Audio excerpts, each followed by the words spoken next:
presentation.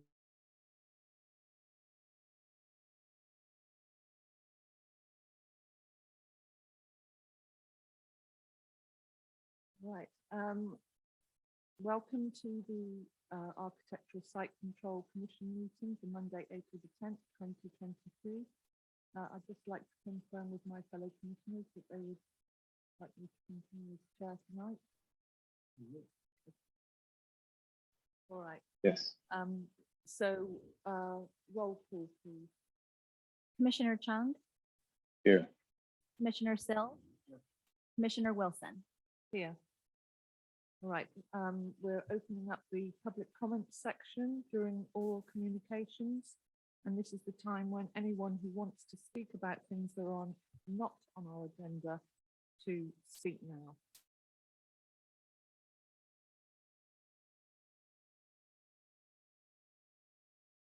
There are no hands up on Zoom. Is there a hand up in the schoolhouse? Okay, that microphone at the podium is working. Would you like to speak now? Yeah. And if you could just introduce yourself, please. Okay. I'm Fred Weidler. I'm a neighbor both on Woodside and on Stonegate Road. And I have a little concern about it. One is the trees that are on the left, and it doesn't show on the plans which trees. Excuse me, if you're talking about 41 Stonegate, that item is on our agenda. So you would have the chance to speak publicly when that item comes up. Okay, sorry. But this is the general public comment section. Sorry, Mr. Becker.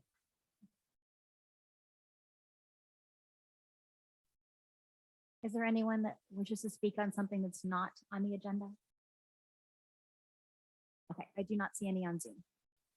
All right, so I'll close all communications and commence with the first item of new business, which is the architectural and site development review of a new single-family residence with attached garage, detached guest house, gazebo, hardscaping and landscaping at 41 Stonegate Road, the Fairley residence. And I believe that Ralph Robinson has the staff report on this property. Yes, thank you, Chair Wilson. I'll get that pulled up for you all. First off, let me just say it's good to see you all. I don't think I've presented anything for a minute, and this might be my last presentation to you for a little while. So hopefully it's a good one. Great.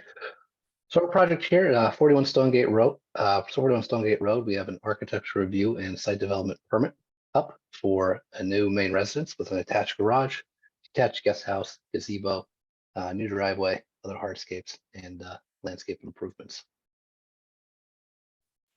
So you can see the site 41 Stonegate here. The site is just over 1 acre. It's located south of Westridge, kind of sandwiched between Westridge and Stonegate Road, as you can see here. The vehicle access is currently off of Stonegate. The site is relatively flat. It's an average site slope of 4.9%.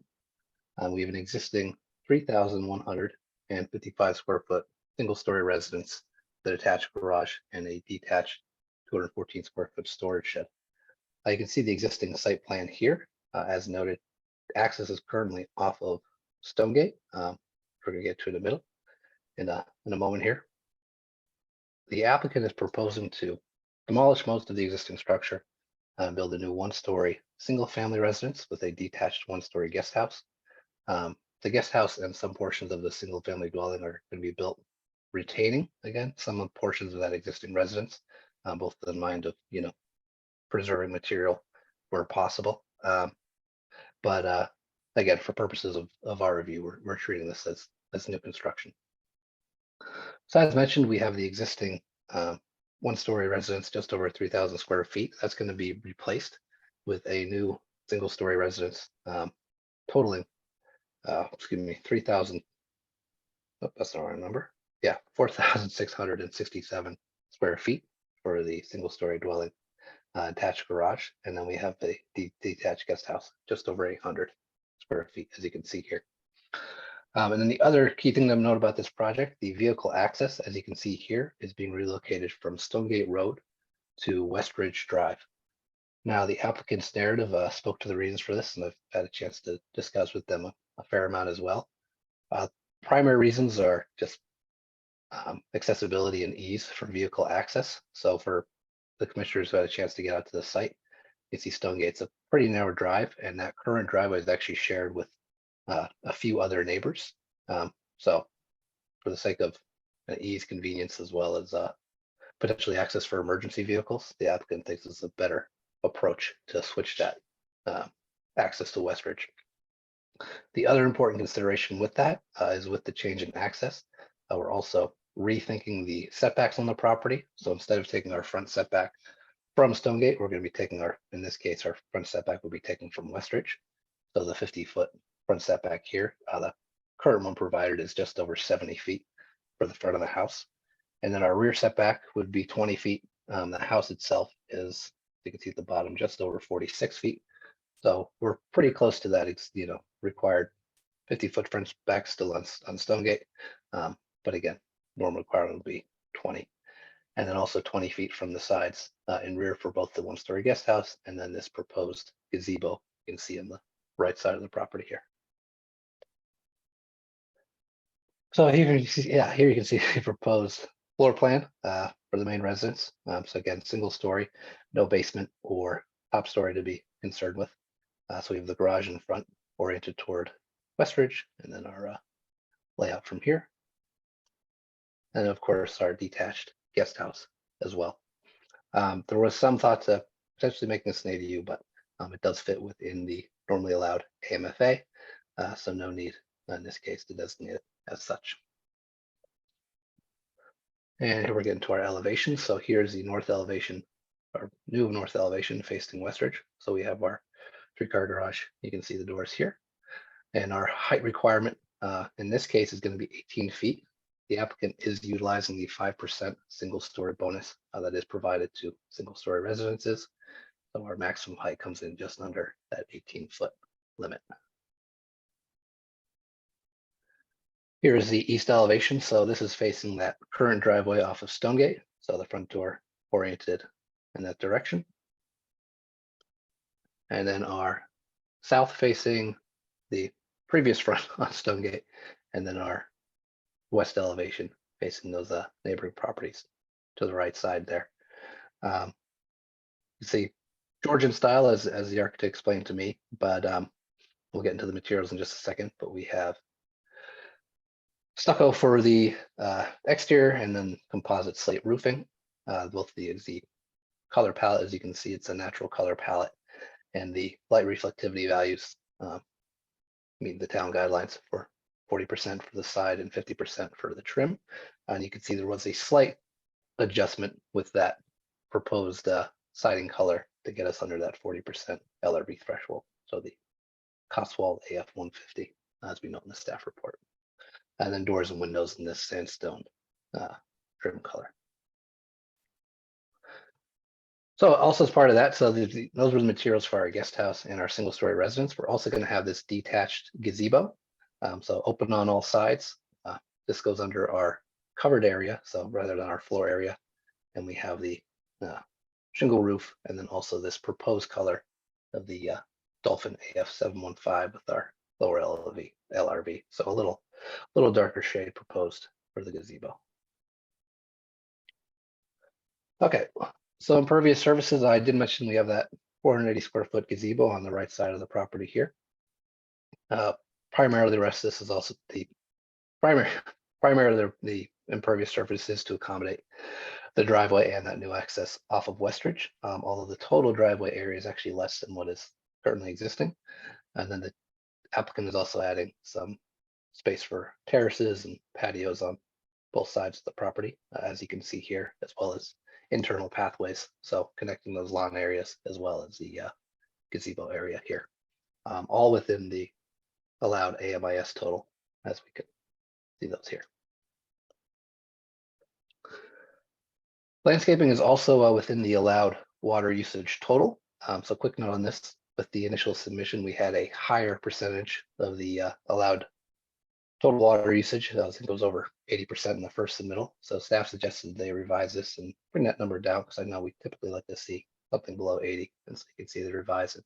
Actually brought us into 61% here for their total allowed usage. So overall, low water usage species, native species for the most part. There is one species conservation recommended to get replaced, which I'll touch on in just a moment. But otherwise, those proposed new shrubs, new trees have been approved by the, or given the thumbs up by Conservation Committee. So there, one minor change again requested by the Conservation Committee. There's not a condition currently included in the draft conditions of approval. That's attachment one on a report, but certainly the committee is the commission is welcome to make one. The cherry laurel, which is included as S9 and S10 on the landscape plan, the committee recommended we maybe replace that with toyon or some other native species, just because the cherry laurel evidently requires a lot of maintenance, or it can spread and become nominally invasive. So one quick thing to know. And Ralph, not to interrupt, but we're fine with that. We can just go ahead and do yeah. that replacement. No, certainly, John. Yeah, I'll get through all this, and then you guys get into your presentation. And so if you have other comments from there, just hold that till we get to your part of it. So thank you. Okay, another big part of this project to mention is the degree of tree removals. So if you've been by the site, you've been on the site, you've noticed it's pretty well forested. A lot of native oaks, not planted, not necessarily maintained over the years. So part of this project is clearing out a lot of the smaller trees as well as some significant trees. So we're dealing with 80 tree removals overall, 47 significant. I did not list them all here since it's such a high number, but I did give an overview of the types of trees removed. So the live oaks that fall in the significant bucket are noted with the red X's, valley oaks with the blue X's, and then we have 3 redwood trees marked with the purple. So we are retaining, I believe it is 21 significant trees overall, as well as some other smaller trees. We also have those trees in the front. You can see 97, 98, 99. There's some larger eucalyptus in the front. We had a commissioner comment during the site visit, why those weren't being removed. Quick note, those trees on the front just off of Westridge technically aren't on the property. There's actually this odd little piece of land, lot A, that's located in the front. So that's the reason for this kind of curve shape of the driveway, where it accesses on the right side toward Westridge there instead of connecting straight through, because there's that one odd bit of property that again is not part of this lot. And I think we're all actually unsure of who actually owns that. That's a side tangent. And then we also have some other trees on the neighboring property to the right side here. A few of these that they've all been assessed by the arborist, but I think the neighbor has some interest in maybe removing a couple of those due to storm damage. So as I noted to the applicant, that neighbor will need to go through the normal significant tree removal process. Also note on that, a couple of these ones proposed for removal. Again, if you had a chance to get on the site, you noticed there are a few impacted by the recent storms. So good candidates to come out in any case, but I linger on this because I'm sure it'll be a topic for discussion with both you all in the ACC as well as the folks providing public comments tonight. I will note the Conservation Committee, of course, did review this plan. The initial submittal did include some additional trees for removal. The Conservation Committee recommended a few specific trees for the applicant to try to preserve, which they did. So I think overall there were 5 trees that were retained after that. Those couple of rounds of comments that were provided. And so we didn't have any remaining comments as far as the tree removals from ASCC, but did want to give the background there again.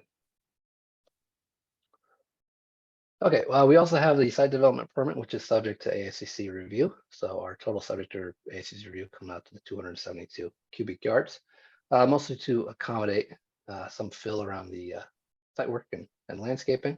Again, a little bit of a cut, but not too much needed considering the, again, relative, flat conditions on the site. Oh, quickly on this, some of this too, there is a bit with the new driveway access.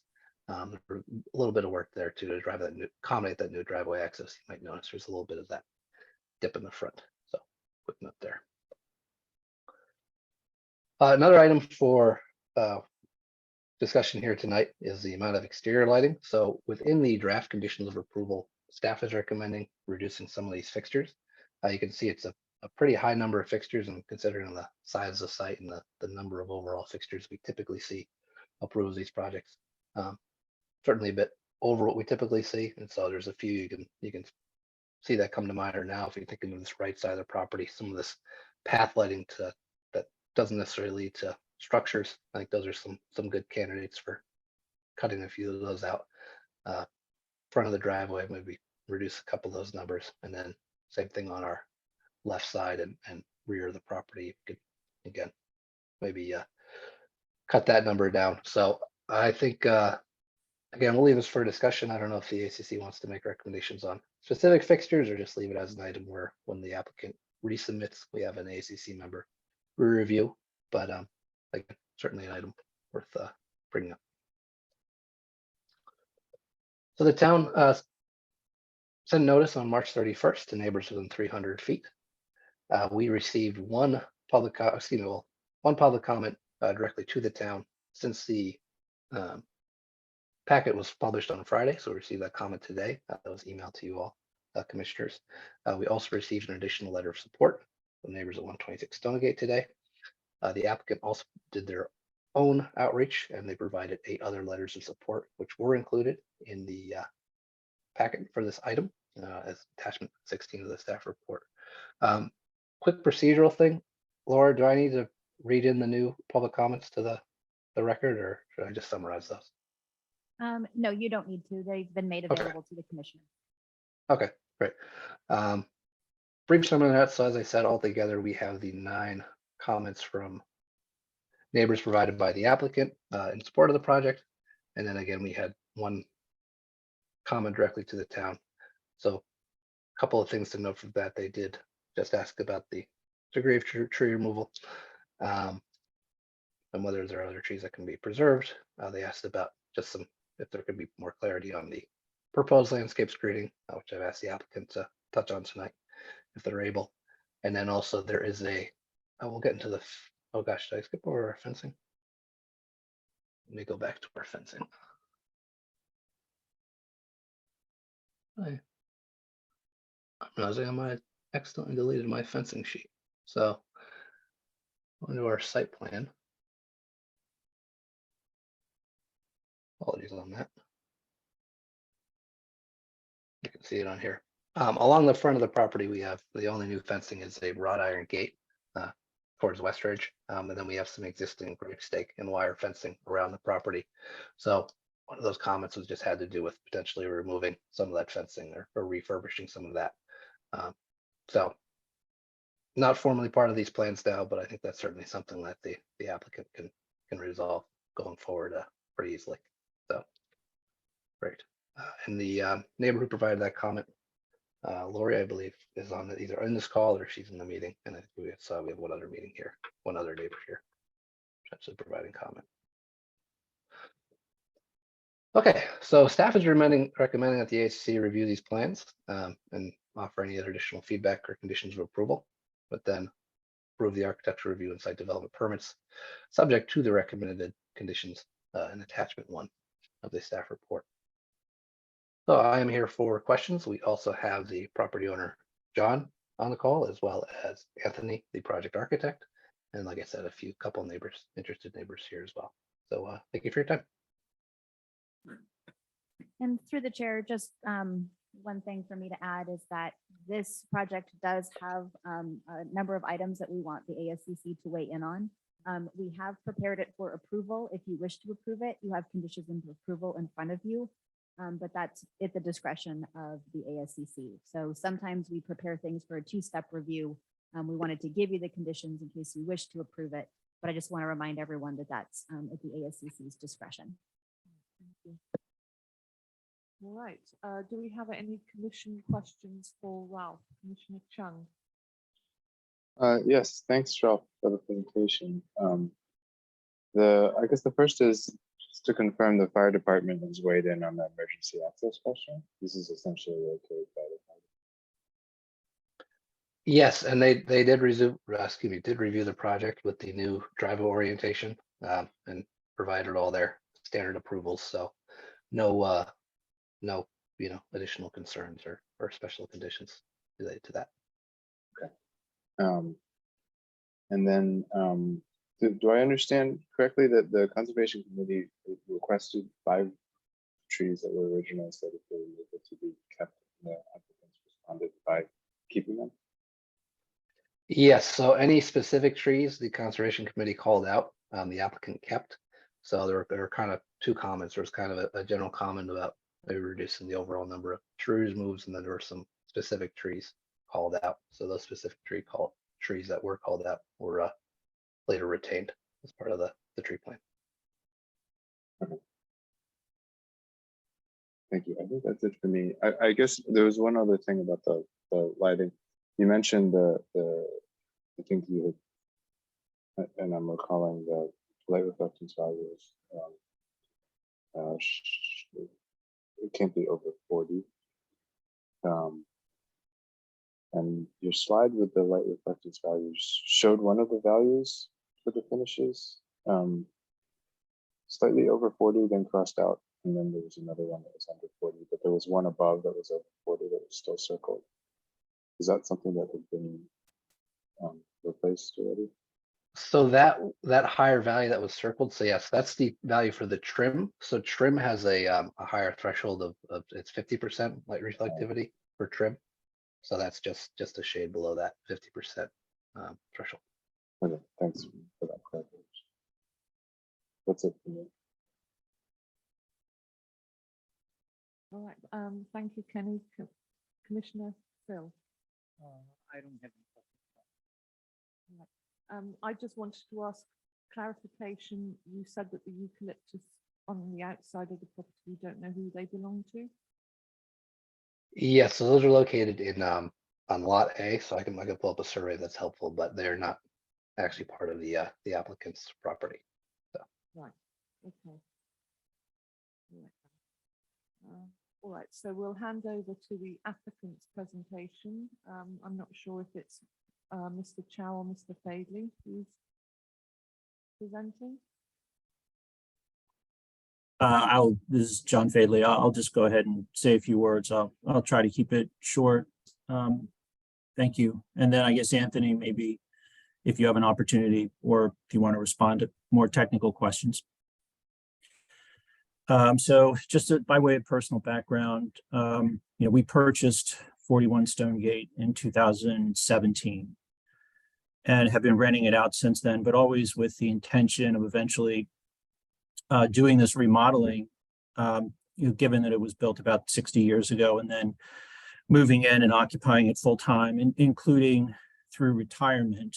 And that time has come, and we're very excited about the remodel.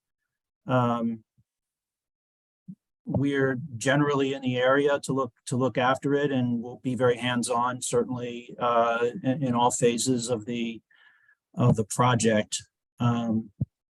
We didn't seek any variances. We wanted to keep things simple, no variances. The new driveway, I think, will be helpful just in terms of having better and safer access. The lot hasn't been managed for a long time and has so many trees that there's sort of a combined hazard. There's, I think, partly a fire hazard, which has been reflected in the increasing difficulty of actually getting our place insured. We had to switch to a new policy last year that was considerably more expensive. So for that reason alone, we feel quite strongly that the number of trees reduced and the healthy trees should be kept to the extent possible. Recently, a large oak lost a major branch in a storm. Fortunately, didn't crash onto the house because it was far enough away. But and PG&E took down a large redwood that was dying sometime within the last year as well. So some of the larger trees are in bad shape. We've taken a good look at them through the arborist and followed his advice. We've also followed the advice of the Conservation Committee to retain some trees that the arborist originally told us not to retain, but to be accommodating to the concerns of that committee. We followed all of their recommendations. They were concerned about some non-native trees spreading seeds. We are willing to replace those as well and have let them know. So essentially, we're following the rules of that variance and following the recommendations of the Conservation Committee to the maximum extent possible. Regarding the outdoor lighting, I only want to say that we're certainly open to comments and suggestions and decided to leave that topic to this meeting. But really, some of the lighting is for safety purposes only. If we happen to need to go out into the yard at night, we don't want to trip and fall. And we wouldn't plan on leaving that lighting on all the time or having all of that lighting automatically come on when it gets dark. So I just wanted to note that, and that we just view it as another safety feature. I think that's it for me. All right, thank you, Mr. Fadley. Commissioner questions. Commissioner Sill, do you have any questions for the applicant? I had one question for the applicant related to the number of skylights. It seemed higher than what we typically see. And I wonder if you can take me through the strategy to manage light spill from those skylights.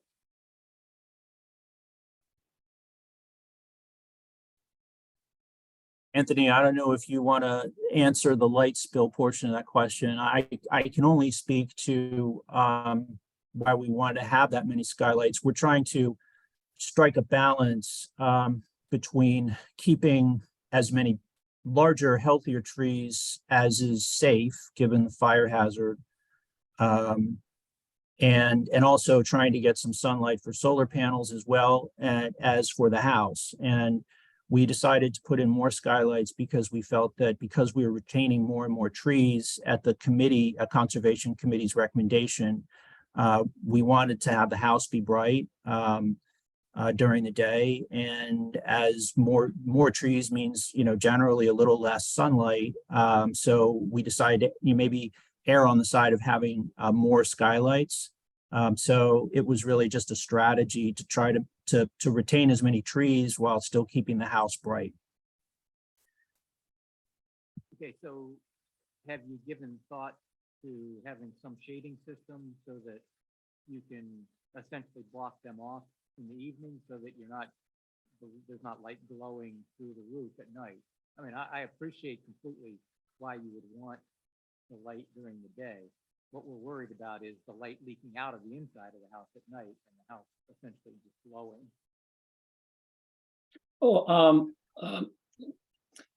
That definitely can be done. The skylights we specified on the drawing, those are villa skylights, they have option to put in the automatic shades. So yeah, that definitely that can be considered. If you want to impose that as a condition, I'm happy to accept it to address your concern. Great, thank you. Okay, that was my only question. All right then, thank you. Commissioner Sill, Commissioner Chung. Just to try and understand about the trees, did I interpret what you mentioned correctly, that all of the 80 trees that, was it 80? All of the trees that are being slated for removal are ones that your arborist recommended for removal? Right. And there were some that the arborist recommended for removal that the Conservation Committee felt should not be removed. And we accommodated all of the Conservation Committee's requests on those few trees. So some were added back for that reason. Okay, thank you. And was it all for it was all related to the health of the trees? Well, there were a few that were growing where we're going to build. Sure. But aside from those cases, yeah, it was all related to the health of the trees. And then there were some trees that are quite small and kind of, let me back up. I mean, the property, since we've owned it, we haven't managed the tree situation. And when we purchased it in 2017, there were roughly the same number of trees there. Trees just grow wherever the seeds fall. And it's been that way for decades. So you have a lot of very small trees that probably can't grow well because they're under a canopy. But they could, in the event of a forest fire, get, kind of become kindling that could spread a fire through to the canopy and to people's homes. So, those trees may be, I guess, healthy, but they really shouldn't have been there. It just wasn't a managed property. So I guess they're healthy insofar as a scrawny tree can be healthy. But there were a lot of trees that were like that. So there were some major trees and there were a lot of smaller trees of that nature. So the arborist was taking into account the fire management situation? No, not to my knowledge, but I think he was simply looking at the health of the trees. But certainly we look very closely at that, and it's something that concerns us a lot about the property as it currently stands. Sure. Okay, thank you. Right, thank you, Commissioner Chung. I have some questions about the pathways and the gazebo. A couple of the pathways seem to go nowhere. So because it's very close to the impervious surface allowance, I wondered whether you'd considered reducing the amount of pathways essentially at the area towards the gazebo, and whether or not the gazebo is definitely going to be in that site, or whether it could come slightly closer to the house. Because we've had a neighbour question the siting of the gazebo. I'll speak to part of that. And Anthony, please go ahead after that. We'd like to keep the pathways as they are. I mean, we're going to use them, and they are as we would like them to be. The gazebo, we're willing to move about 10 feet closer to our house to accommodate the concerns of a neighbor at, I think, 51 Stonegate, who has been saying that that gazebo, I guess, will be too visible from her house. And she asked for it to be moved. So we've discussed that, and we could move it. That would involve sort of rotating it, which we're fine with. But we could move it 10 feet closer. And I guess that puts it more behind some existing trees that will stay along that border. Anthony? Oh, yeah, I just want to point out that both the gazebo, and even though the area of the 480 square feet of area of the gazebo, the area was counted towards impervious surface, but however, it has a gravel bed, which allows the water to penetrate through. And also all the pathways in the back from the gazebo to the main house, and also the rear landscaping area, those are all uncompacted gravel pathways, which does allow water to penetrate through. I understood the gazebo to have an impervious roof. Is that not the case?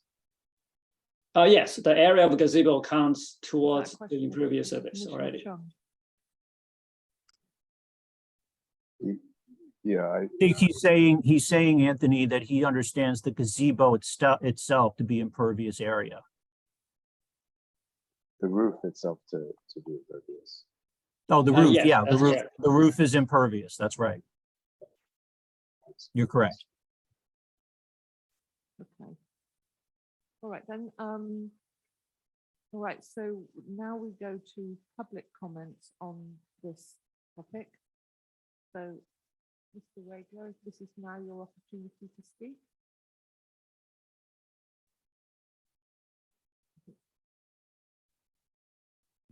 Well, I was going to ask, I'm Fred Weidler, I'm the neighbor, both on Stonegate and on West Ridge. And I have questions about the tree, but I see there's been already addressed, and that wasn't included before in the mail. So my question now is a drainage question.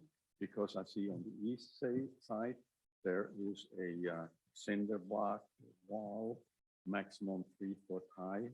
And then the northern part of the east side, my lot is about 3 foot higher or 4 foot higher than this lot here. And I'm afraid that when the water comes down and they'll make a lake behind that cinder block wall that's proposed in that area.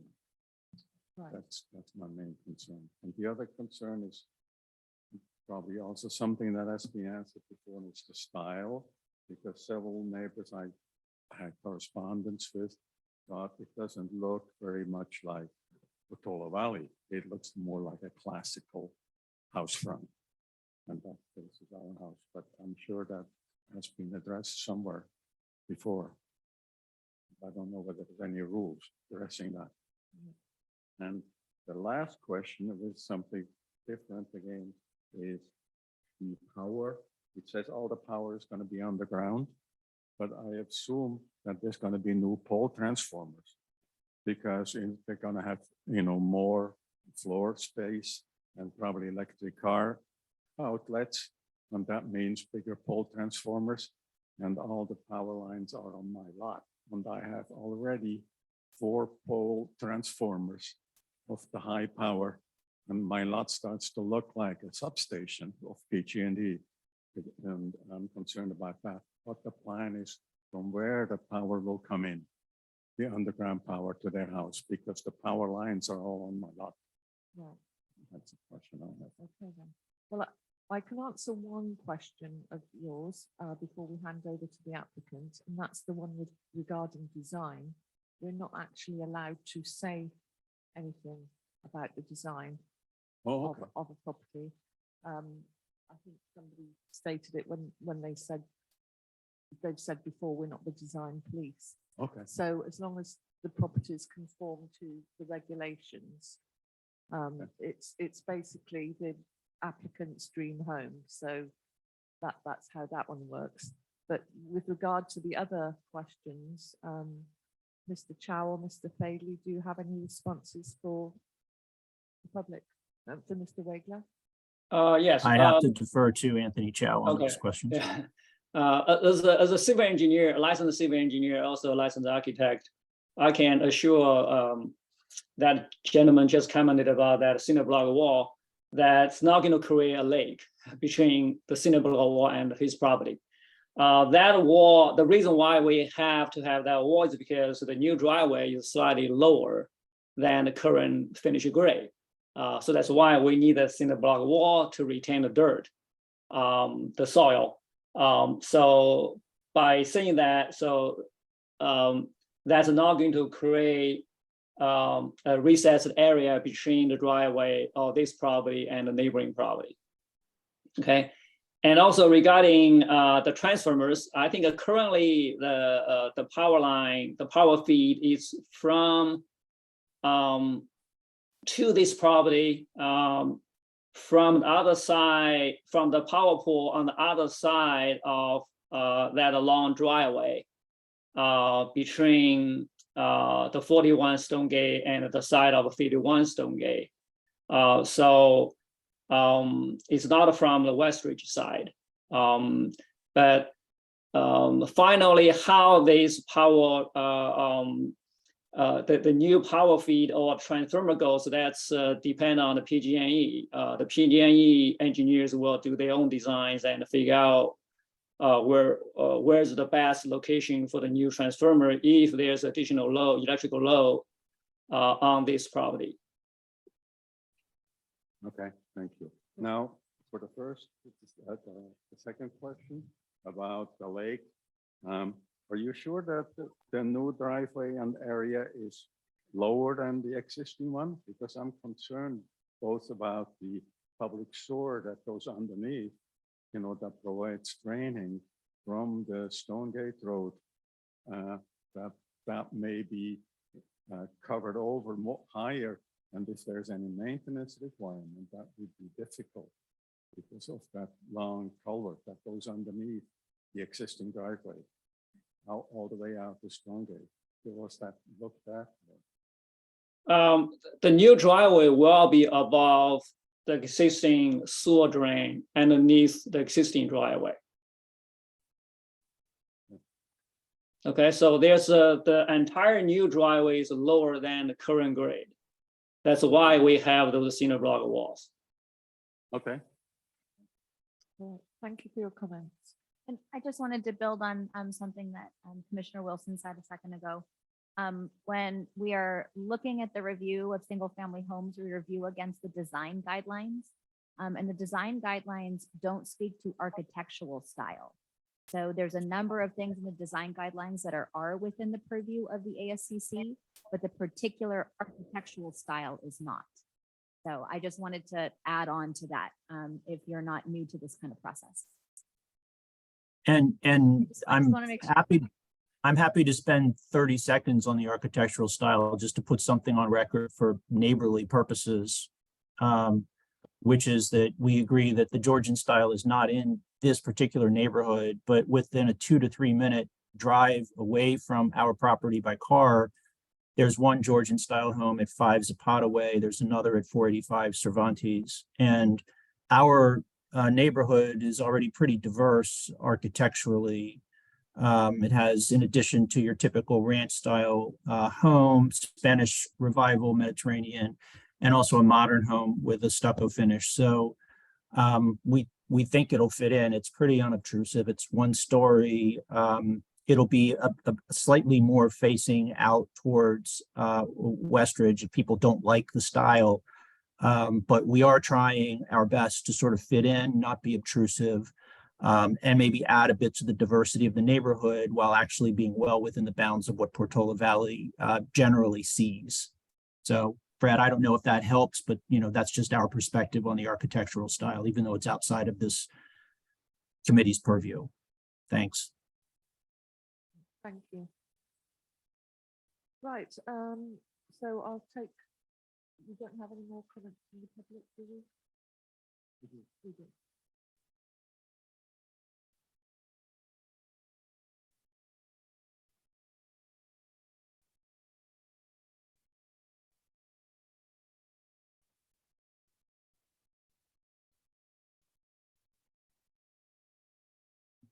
Hi, can you hear me? Yes.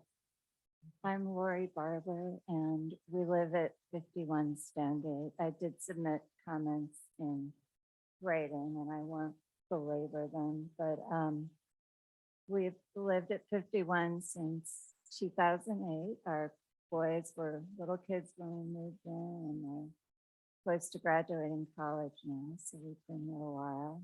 And just to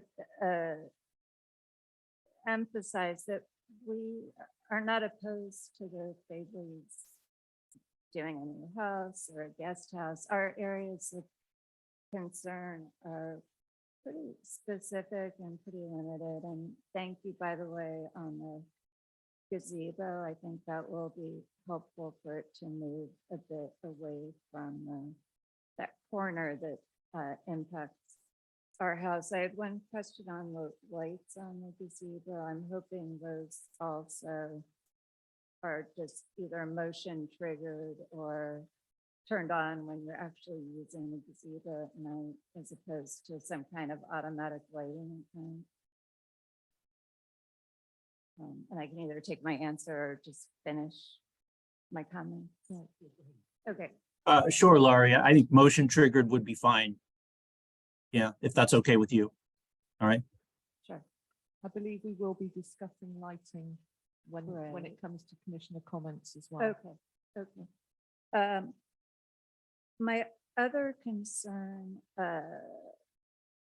is the landscaping, and there are a couple of aspects to that. I do see that things need to be thinned out. I know some of the trees are not well, but I am kind of staggered by 80 trees coming out of, I believe it's 105 on the lot, and it's a lot of significant trees.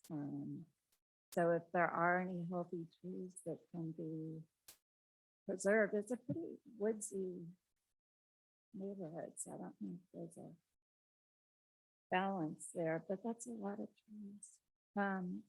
And as sort of a related point, I'm having a hard time visualizing the landscape plan. I kept sort of holding back, not to be cryptic, but just in hopes of getting more that I could really visualize what it will look like when all is said and done. And it's kind of a more skeletal plan than I'm used to seeing, and I'm having a hard time imagining. But I would request more screening. I mean, I'm not completely sure because I am having a hard time visualizing what it will be like, but I don't think it looks like a lot of screening, particularly on the part of the property backed by our driveway. It's sort of a weird, crazy layout there, like Bedlam. And our driveway runs behind the back end of the property. We have like a long private drive that goes to our house. And then we have a short drive that goes out to the long drive. So going back to the gazebo just for a second, screening would still be really important at that corner because on our property, it's driveway and driveway, so we don't have a good area to really plant more screening right there. There's some areas we can screen, but that's not really one of them. So again, just requesting as much screening as possible. Can any more trees be saved? And then this one I have a feeling can be dealt with pretty simply, but there is a wire fence at the back. We always assumed it was the neighbor's property. We're not sure, perhaps it's on the property line. It's not our fence. We've not done anything with the fence. We would love to see that fence come down. So, forgetting something. Thank you so much for your time and consideration. Thank you. Did Mr. Faley or Mr. Chow have any responses for Mrs. Barber? Yeah, sure. I mean, I can speak to a few things. I'm not sure we can resolve everything now, but certainly, we've taken account of Laurie's comment about the gazebo to move it 10 feet to accommodate her concerns. I think we'd be happy to do a bit of screening, although we know that Laurie is saying that on her property, she can't do much screening. Our view of screening is that it really kind of is neighbors working together instead of one neighbor just screening for the other. But we're happy to do some screening on our property. I would note that there are a couple of large trees that will be between that gazebo and her property, which sort of should give us a basis for screening.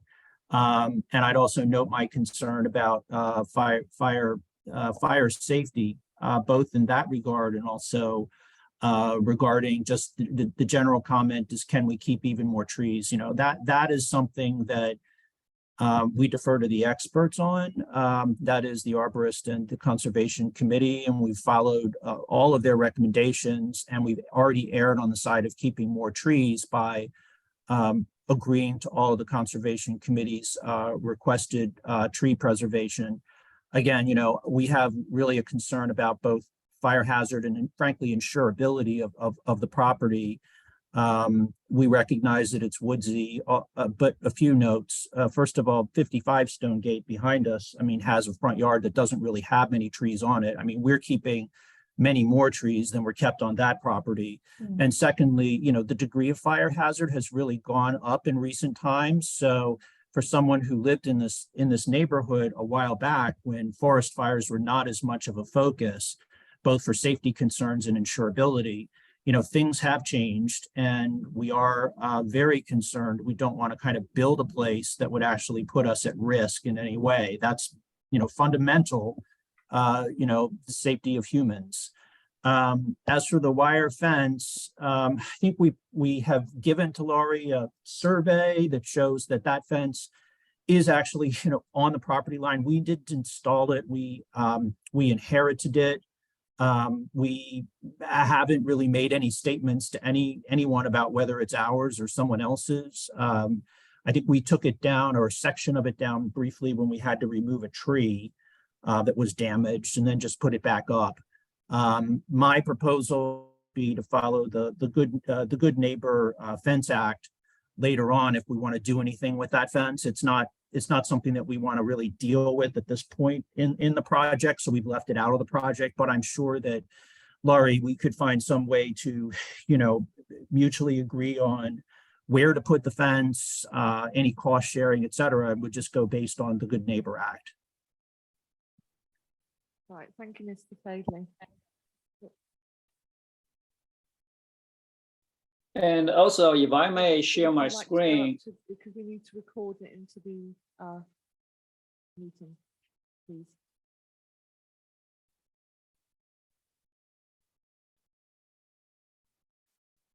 If I understand the construction rules, there needs to be a fence around the whole site, right?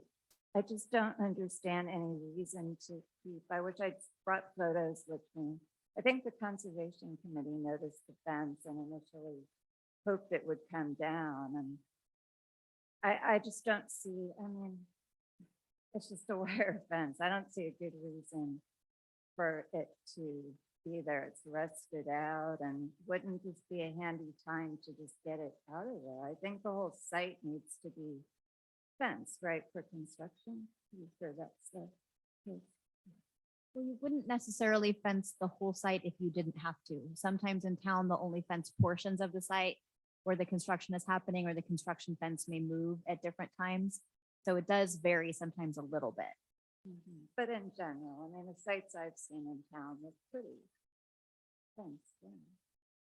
Yeah, during the construction process, yeah, sometimes there's portions of the sites that are not, because they're not doing construction there. If there's portions that are remaining undeveloped, but on this site, you're right in that the development goes, do you know what I mean, kind of further out to the edges than some sites in town. And we would request a fence all along that back part, because we walk on the driveway a lot, we have a puppy, we walk in and out, we would just like to fence, so we're somewhat buffered from construction and the trees and all that. Okay, would that be something that would be you would consider, Mr. Fadley? A temporary construction fence to block the view during the construction? I think we would just try to be good neighbors. I don't know enough about construction to answer that question. I honestly don't. It's been a while since we built our house in Los Altos. That was 13 years ago, and I just can't remember what we did. But certainly we don't want to cause, the general principle is we don't want to cause interference to our neighbors' enjoyment of their properties. But I mean, I think I would have to talk to the general contractor, which is not in the picture yet, in order to say what we would actually do. But we would try to be responsive to concerns as and when they arise. And I'm fine proceeding on the good neighbor principle. I'm all for that. So That's thank good. you. All right, thank you. Right. Do we have any other further public comment? I don't see any hands up on Zoom, so last call for any public comments and attendees on Zoom. We'll close public comments and come back to the commission for their comments. Commissioner Still, would you like to go first? Sure, thank you. Let's see, let me start off with saying I think that in general, it's a great proposal. I'm sorry, through the chair, would you mind pulling your mic a little closer?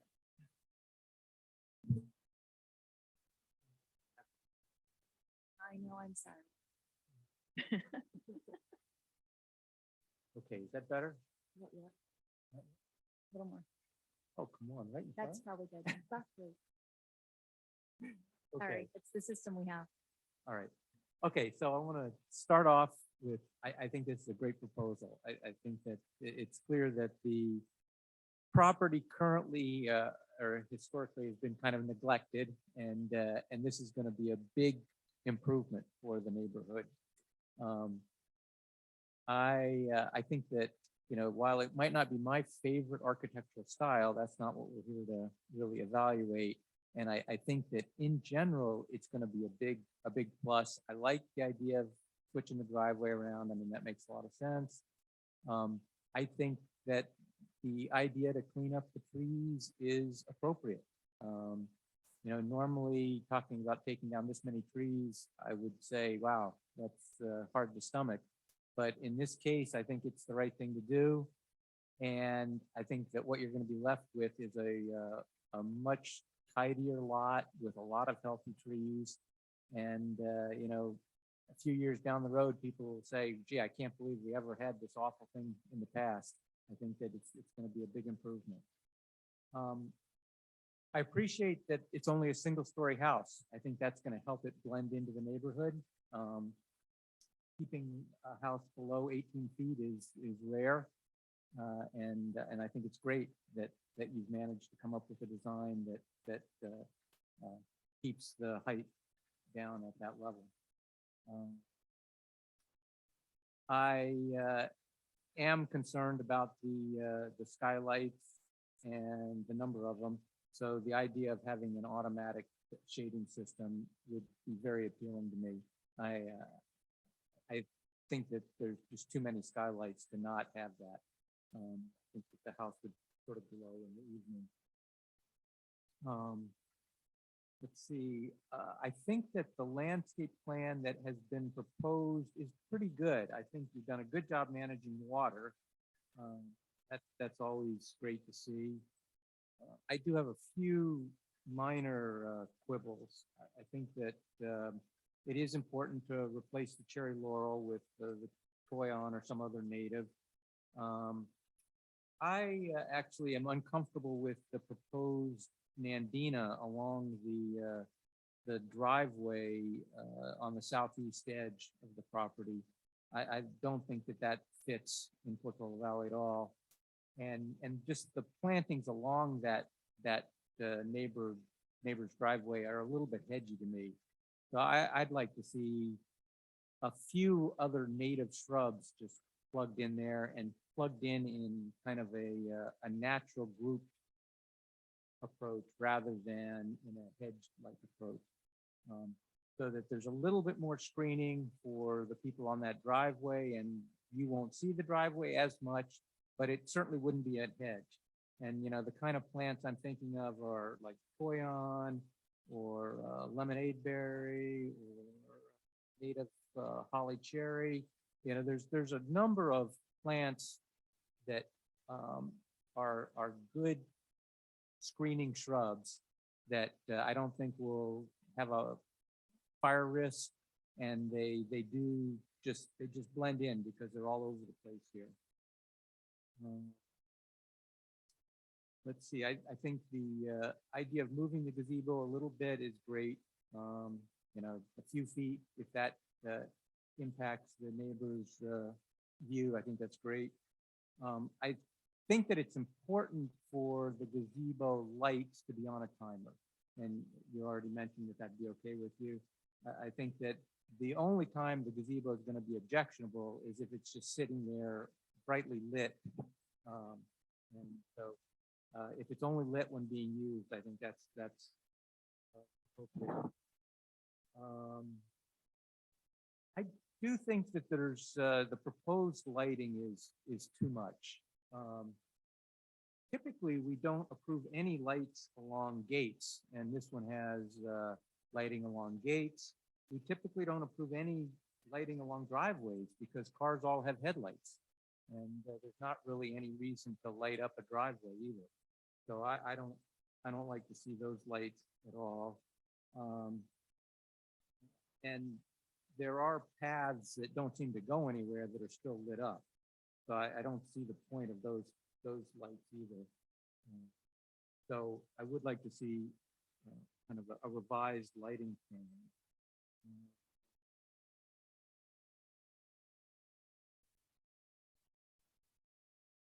I think that's it. Like I said, I think it's really going to be a huge improvement for the site, and I think that the good design and really very close to kind of the final to a final. We'll just Right. thank you. That's very helpful. I would just say there was one thing I didn't catch, which I'll ask you at the end, but we're open to reducing the lighting somewhat. Again, we just want to maintain some degree of safety. I think maybe reducing or taking lighting out from the driveway area, the gate, that, you know, that's fine. We hear you on the headlights. I think we'd like to at least try to preserve some lighting along the paths, just in case we have to go out at night for some reason. But we wouldn't light it up. I mean, it could just be sensors. We don't plan on lighting the place up at night like a Christmas tree. We're happy to use the native shrubs.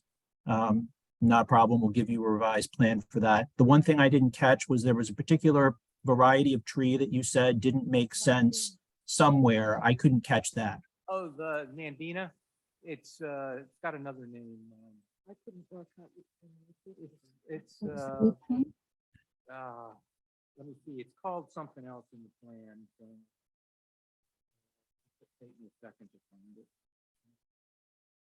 It's called Heavenly Bamboo in the plan. Oh, yeah. Oh, yeah, we'll remove that, and I think we're gonna replace that with a native species. We were already That's kind of exactly what I wanted. anticipating that. Okay, great. Yeah, so we'll just give you a revised list that's a bit more native, and the bamboo will go. Thank you. Thank you. All right. Commissioner Chung, do you have comments? Yes, thanks. I agree with Al on I think everything he mentioned, including overall, this does look like it will be an improvement for the neighborhood and for the community, which is great. I agree that the number of tree removals feels really severe, and it definitely sort of hits hard when you look at the overall number. But having stopped by the site, you know, part of me thinks that the wooded nature of the site feels really magical, but another part of me is very, very aware of the fire situation. And this having been done, you know, with the arborist close at hand, and having been through the conservation committee consideration, I'm okay recommending this for approval with all of these tree removals, and appreciate the applicant's consideration of the trees that the conservation committee requested to keep in the end as well.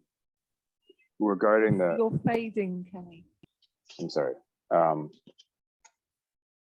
Regarding the neighbor's power question, I wish we could say we had some control over PG&E, but I'm not sure there's anything we can suggest there. The undergrounding, I think, that will occur will be important, and we have to hope that, at least as a commission, that PG&E does the right thing by what kind of equipment is installed where.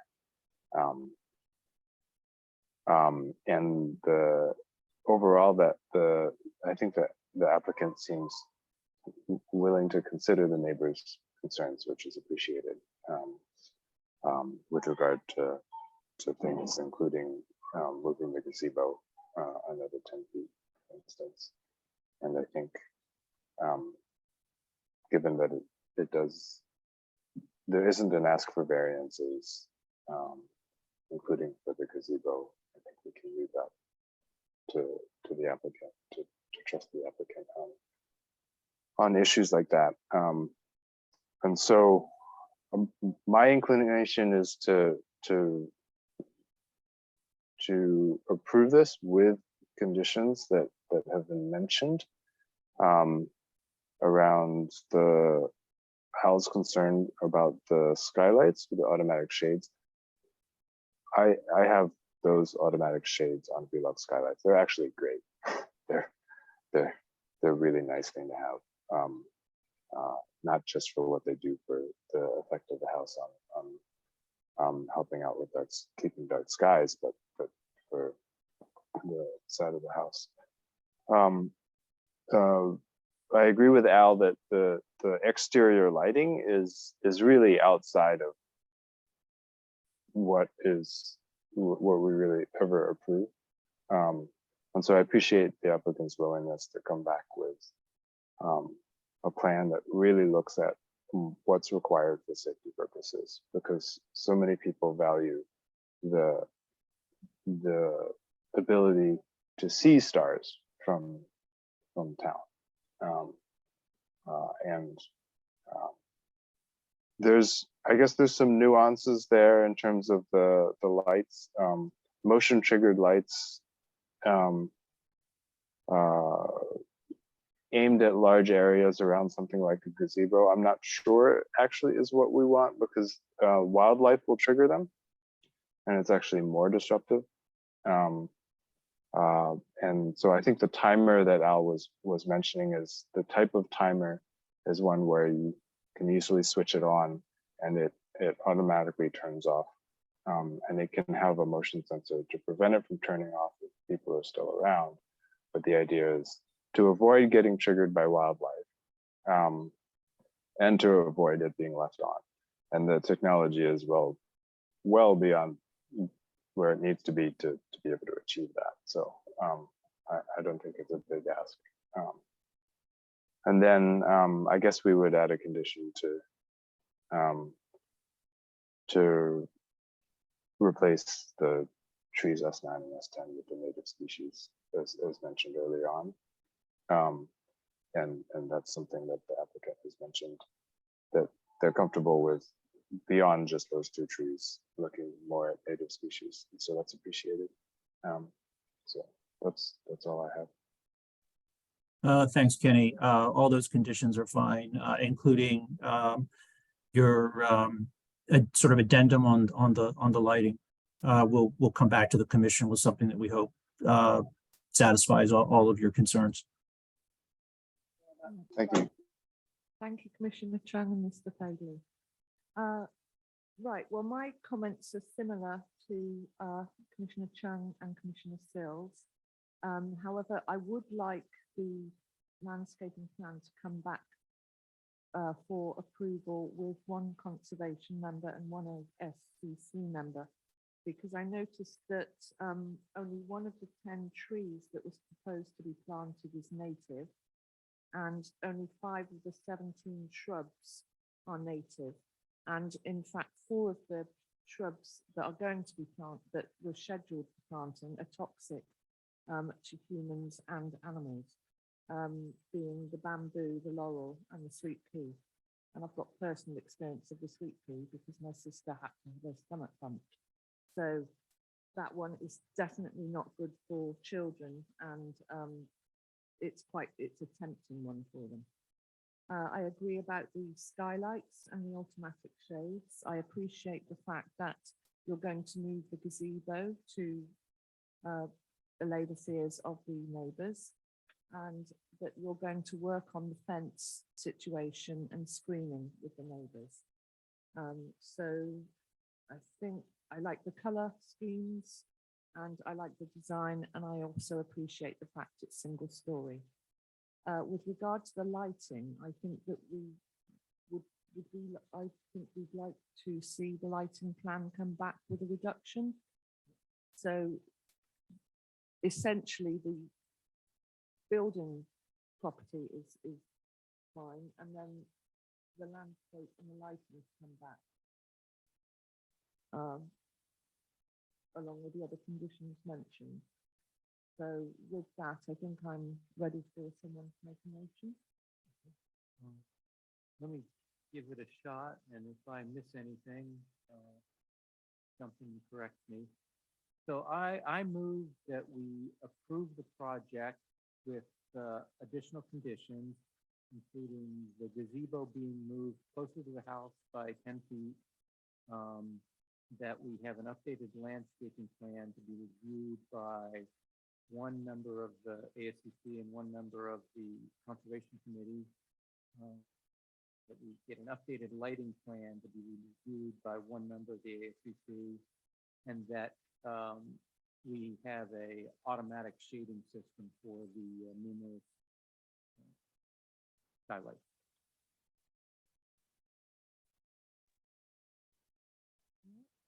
Do we have Well, a I'll second? second that. All those in favour? Aye. Aye. Motion passes 3-0. Congratulations. You're not smiling yet, Mr. Fagan.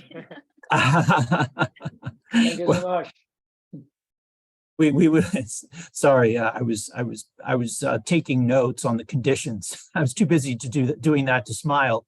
But thank you, commissioners, for your careful consideration. We will be back to you shortly, and we hope that our revised plans will satisfy the commission as well as the Conservation Committee on the landscaping, and look forward to getting final approval of the conditions and moving ahead with the project. Thank you again. Thank you. Right, thank you.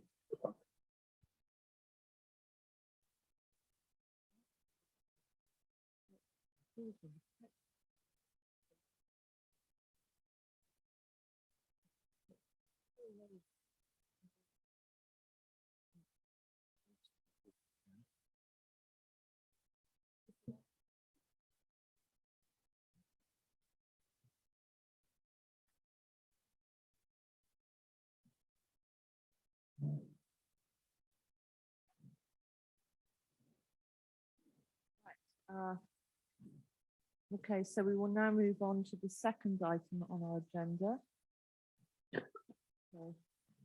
which is the architectural and site development review of a new single-family residence with detached garage, accessory structure, hardscape improvements, and landscape improvements at 127 Ramosa Road. And I believe we have Jamie Robinson to present the staff. Okay, Hi, sorry, Jamie Bourne, actually. Thank you. Jamie Bourne. That's Sorry, I'm okay. confusing. Well, good evening, everyone, commissioners and all are attending tonight. My name again, Jamie Bourne. I'm a contract planner for the town of Portola Valley, and I'm here to present a proposal for design review and site development permit for a new main residence with a detached garage and associated accessory structures. There's an 800 square foot ADU and 1200 square foot SB9 unit, which are also proposed that are not being reviewed under the purview of the ASCC. And following my presentation, the applicant will provide a short presentation, possibly as well. The site is 2.52 acres and is bound by West Ridge Drive and Mapache Drive, located in West Ridge Homeowners Association. There are no town easements or special setbacks associated with the parcel. The site currently includes a main residence with an attached garage, pool, spa, and guest house. The applicant proposes to demolish all the structures on the parcel. There's an existing double access driveway that has been approved by the Bicycle, Pedestrian, and Transportation Committee, BPTS, to remain as currently configured. And there's an existing separate single entry driveway to remain that will be accessed by the proposed ADU in the SB9 unit. Although I didn't show you the proposed ADU or SB9 unit on that slide. This is the proposed site plan here, and the maximum floor area for this parcel, the MFA, is 7,190 square feet, and the 85% MFA for the site is 6,011 square feet. There are 2 square feet remaining for the MFA of the property. The parcel is triangular in shape and it slopes downward from north to south. The average slope of the parcel is 25.8%. The proposal meets all of the yard setbacks and uses setback averaging. One portion of the pool equipment room is located 16 feet to the side property line, and one portion of the gym and a portion of the office is located 40 feet to the front setback line, which is also based on, is allowed based on the setback averaging. Oh, sorry, that indicated the information that I was just mentioning. The floor plan for the main structure is 4,592 square feet. That includes 177 square feet of basement, and 349 square feet of the basement do not count towards square footage. There's also a detached 2-car garage, media room, and pool equipment room totaling 1,396 square feet. And there's an expansive outdoor covered porch area in the rear yard with a pool and spa and a fountain area. There's also a 1-car carport with trash enclosure area that is proposed. From the lowest grade to the highest point of the main structure, the height is 29 feet and 11 inches and is indicated on this front elevation, the north elevation. The maximum height of the structure, allowable height, is 34 feet. The maximum vertical height proposed is 23 feet, 7.5 inches, and the maximum allowable height, vertical height, is 28 feet. I've also included on slide 7 the east and the west elevations, which are the sides of the home. And just to point out the stone veneer on both the front, the rear, and the sides, that I'll just discuss when I'm telling you more about the materials that are proposed for the structure. The proposed colors and materials for the exterior siding of the home include stucco in color Plymouth Rock by Benjamin Moore with an LRV of 42, sorry. I realize that does exceed, so staff recommends that an alternate choice be made that meet the town guidelines with an LRV that doesn't exceed 40. The proposed trim, beam, and column color are Arctic Seal by Benjamin Moore with an LRV of 15.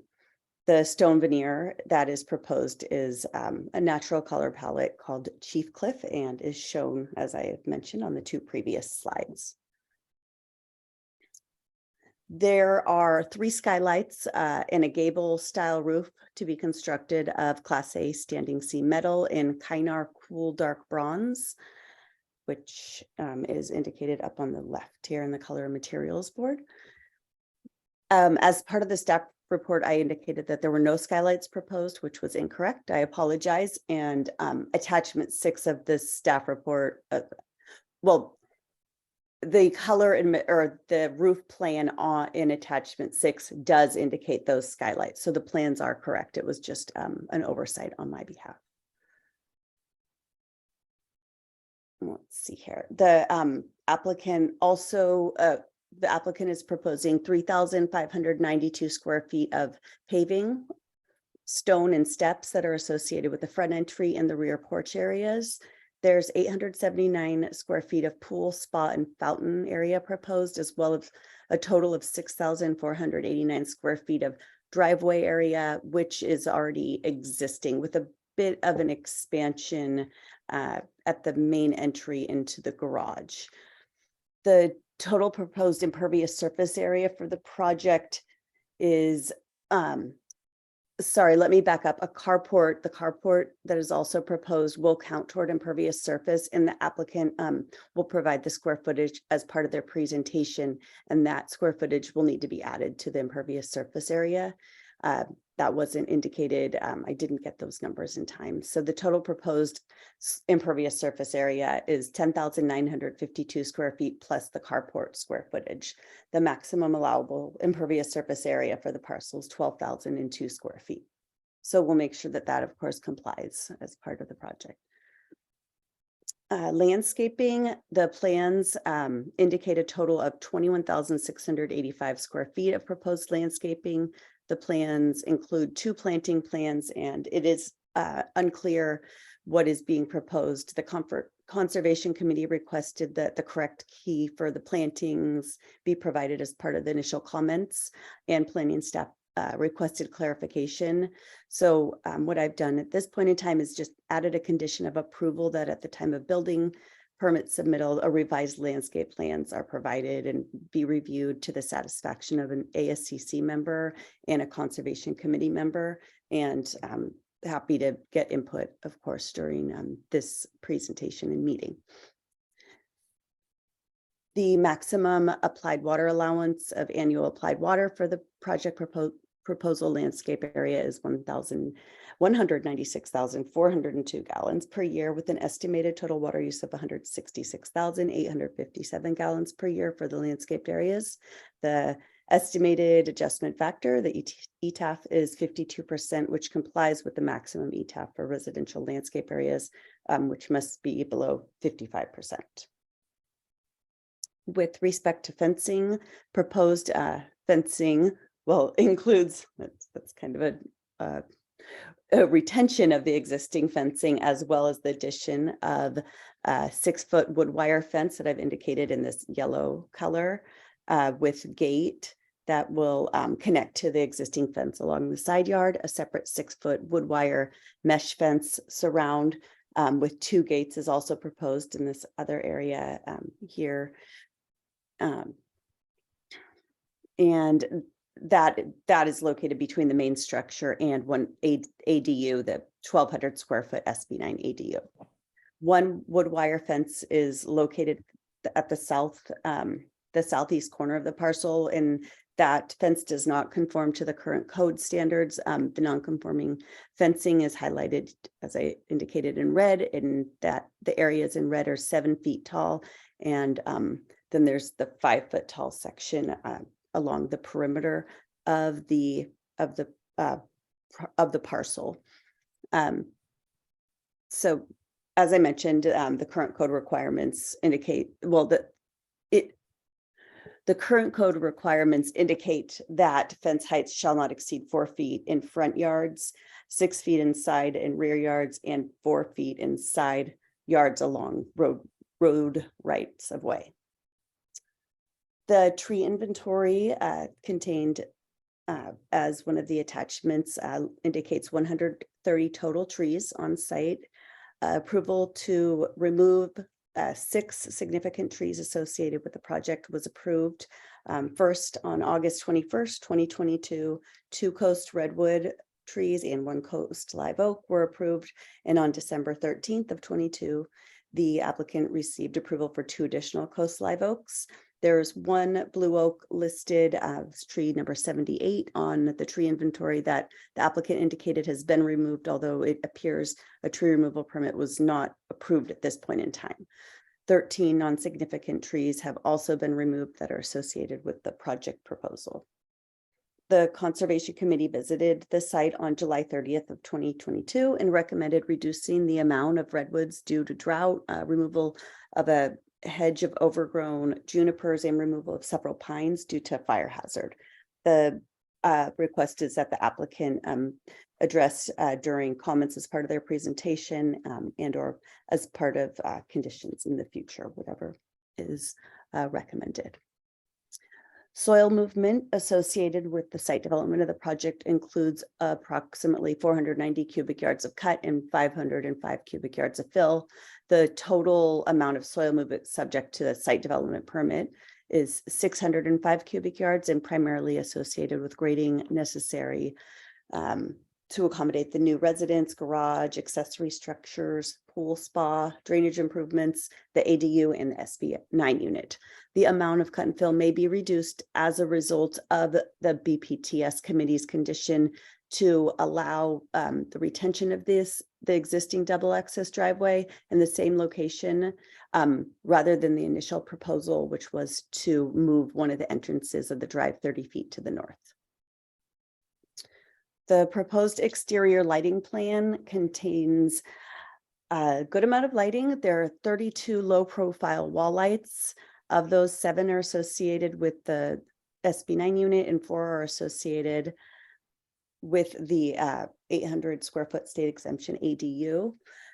The remaining 21 are associated with the main residence. There are 5 pool lights proposed, 15 porch down flat fixtures, which those are indicated in the purple color. There are 4 outdoor sconces, 2 of which surround the garage and 2 are at the entry of the main residence. There's also a large outdoor pendant fixture proposed at the main entry. The the entry of the main residence.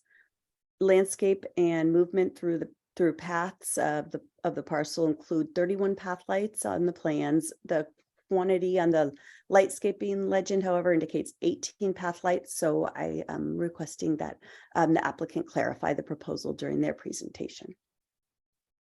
Notice of the public meeting was mailed to all property owners within a 300 square foot radius on March 31st, 2023. The applicant also provided neighbor notification on June 30th of 22.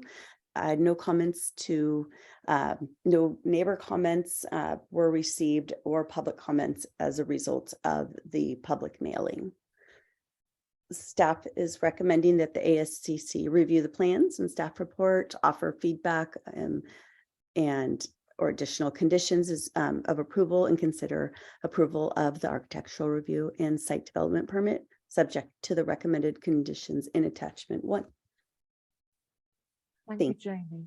Thank you. Commissioner questions for Jamie. Commissioner Sill?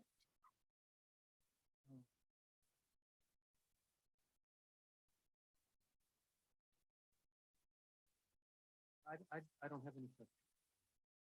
Right, Commissioner Chung, do you have any questions for Jamie? Yes, regarding the fence plans, Yes. was there a plan that was compliant with the current? You had mentioned that there's some of the fencing is not compliant with the current ordinances. I requested that the applicant bring the fences into compliance, and the applicant wanted ASCC review and input rather than in addition to my recommendation. Okay, thanks. Thank you. I don't have any questions either, so we'll hand over to the applicant for their presentation. Also, I'd like to apologize because this afternoon I didn't check emails about a meeting this afternoon to view the site, so I missed that opportunity. But perhaps we can schedule something later.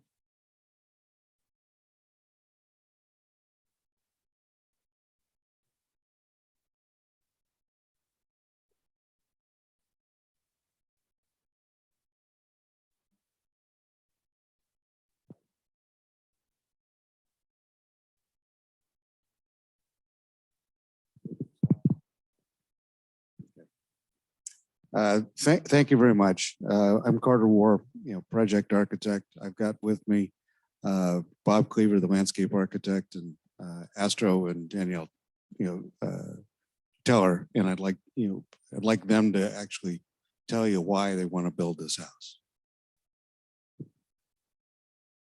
Hi, I'm Astro. That's Danielle. I'll make it short and then you can ask questions. We've lived in Palo Alto for about 13 years now. Our kids are just out of school. So among other things, it seems like we should make space so that people who have younger kids and want to go to the Palo Alto schools can do that. We have a lot of friends in the area, including, it turns out, a good number of friends in the Westridge area. And excuse me, we're looking for a place to make our forever home. And we looked around for a while and we found the site and we were really taken with it. And ultimately, after having worked with Carter, it looked like keeping the current house wasn't going to work. So working with Carter, we've come to this plan as our way of having this be a place where Danielle and I can spend the rest of our lives and have our kids and grandkids hopefully spend a decent amount of time with us. Jamie, can you put up the site plan again from your presentation? Yeah, just one. And when Astro and Danielle presented us, with the opportunity, to think about design on the project, there were kind of two ways to think about it. What was going right with the site, and what was going wrong with the site. The site is steep and challenging, but it's got some wonderful spaces. the spaces to build on, and that are flat are relatively small. There was the top of the knoll, where the existing house is. There was where the barn currently is, and then there's where a putting green, was previously developed by the previous owner, and the rest of the site, is quite steep and not very usable. We looked at the condition, and the shape and the architectural style of the existing house, and found that it was not in great shape and wasn't really going to live well for the way the tellers wanted to develop their property. But some of the things that were really good about that those spaces is that that's where development should continue to reside. So we saw this as really an adaptive reuse of the site. So we designed the project around the existing vehicular use patterns, which continue to make sense.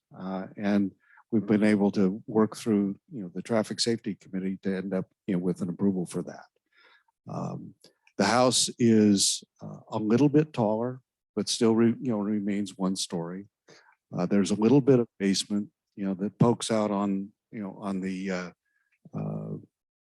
uphill side of Hermoso, away from the view, which is the only portion that actually presents itself as 2 stories.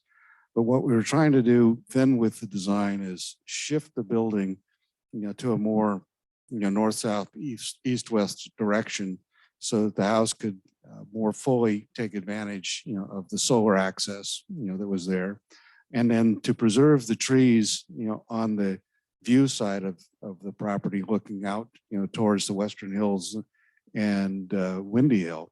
We shifted the house a little bit further back off the where the house is right now, towards Hermoso, so that we could maximize the amount of outdoor space.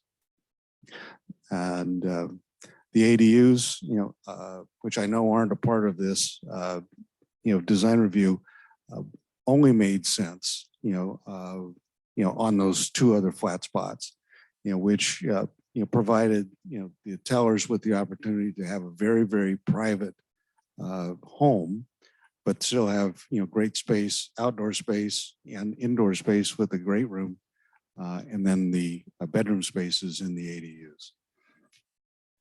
The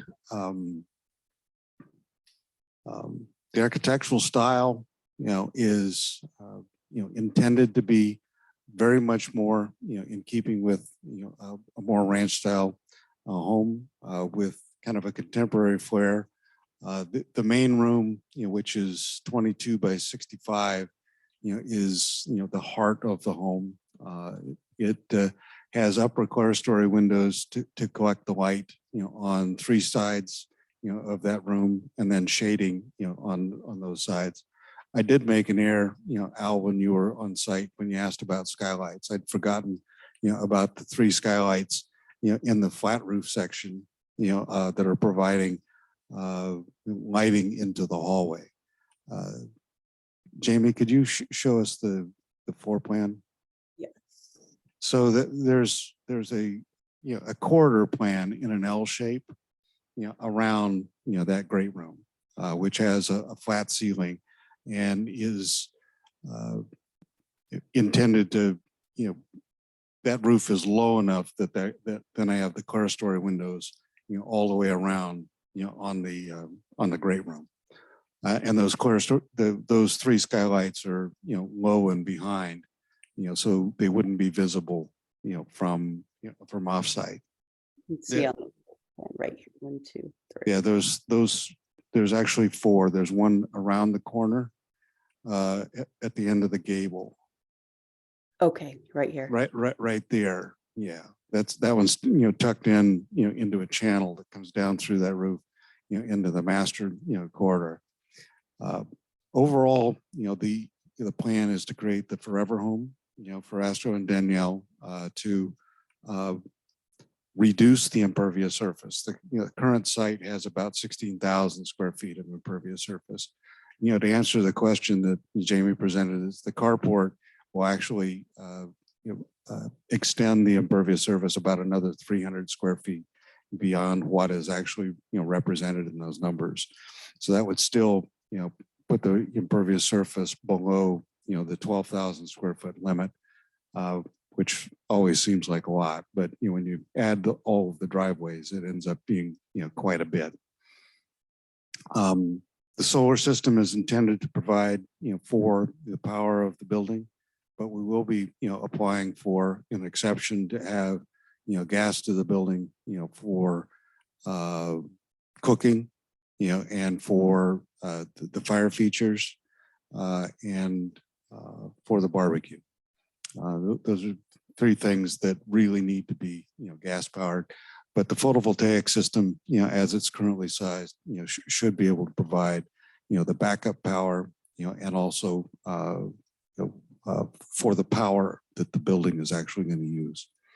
The lower flat roof, on the southern side of the Cabana garage building, is be where we would be putting the solar system for the pool. There's enough area there to completely, be the size of the pool, and should put the pool temperature between 80 and 81 degrees, if with the current exposure. The views from the site are spectacular. Sorry, Jane, that we missed in seeing the views, but, I was able to, visit with, with Al and, Kenny, I'd be happy to, show you, but, you're in another building someplace. Kenny, are you there? Yes, thank you for the offer. Yeah.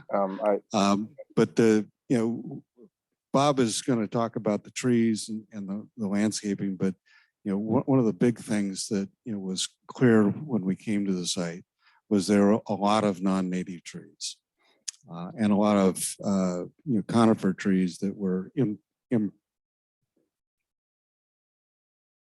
planted in inappropriate places. This is the top of a rocky hill, where redwoods shouldn't be.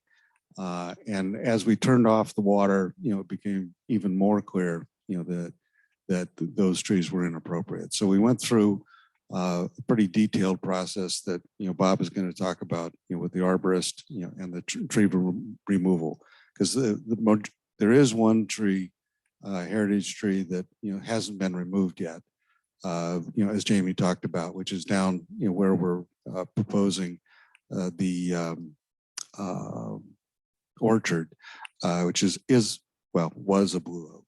Now it's a dead blue oak. And it has not yet, been removed. But here's Bob Cleaver. Thank you. Thank you. Good to see everybody again. Test.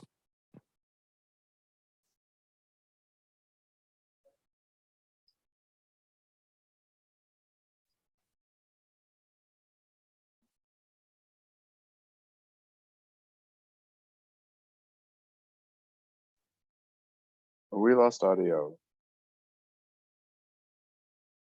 Kenny, you might need to mute yourself. Wait, can you hear us, Kenny? I can hear you now, but if there was anything being discussed just prior, we could not hear. So it just dropped off for a minute?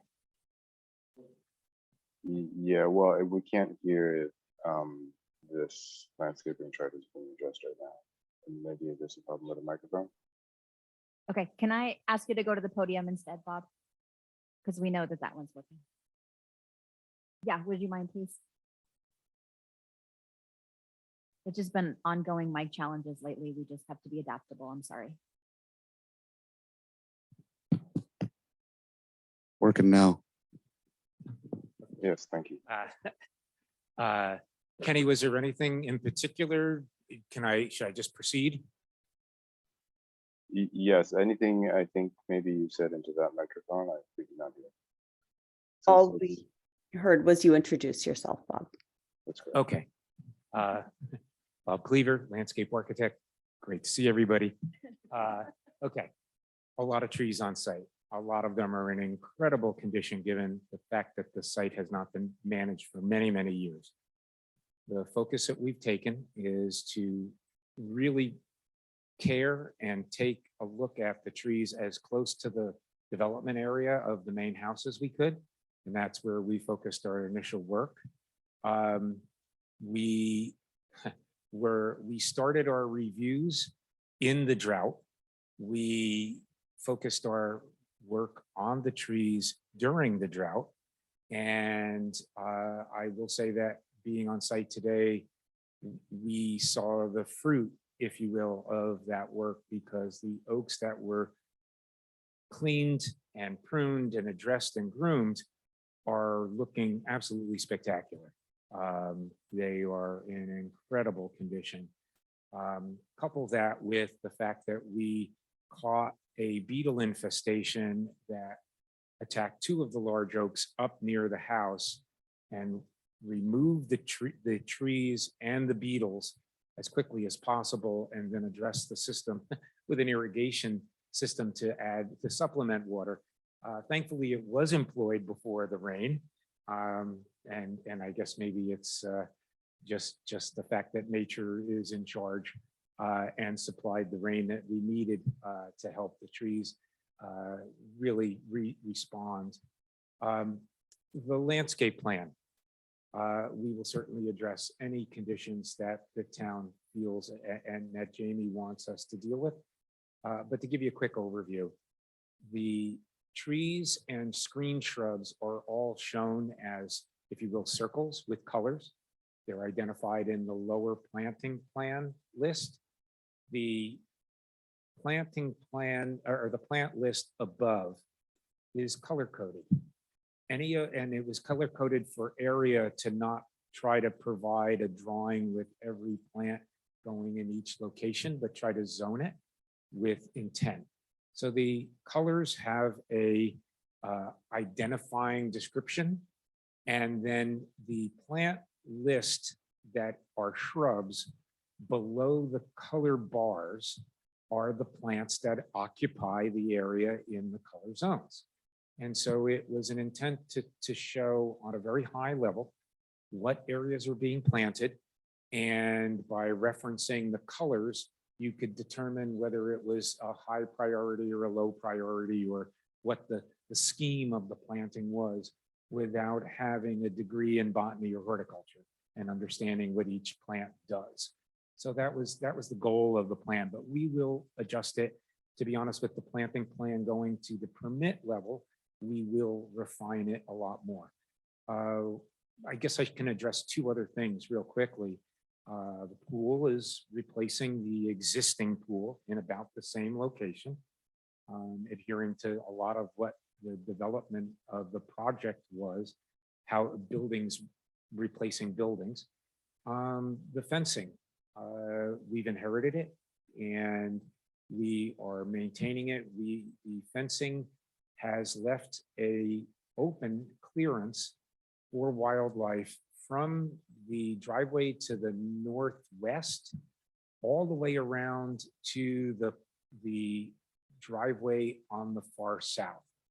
There is no deer fencing or any barriers allowing wildlife to come up to the building, the main house, and we are maintaining all the existing fencing.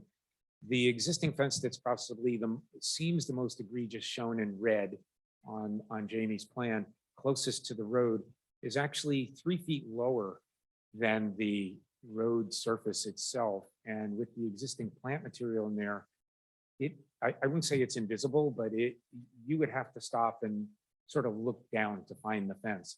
The fence a little bit further back, parallel to Ramoso, is a higher wire fence with old gray 4x4 wood posts.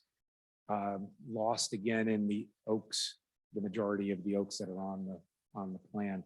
The green fencing is wire fencing, transparent, and the yellow fencing is wire fencing with wood posts.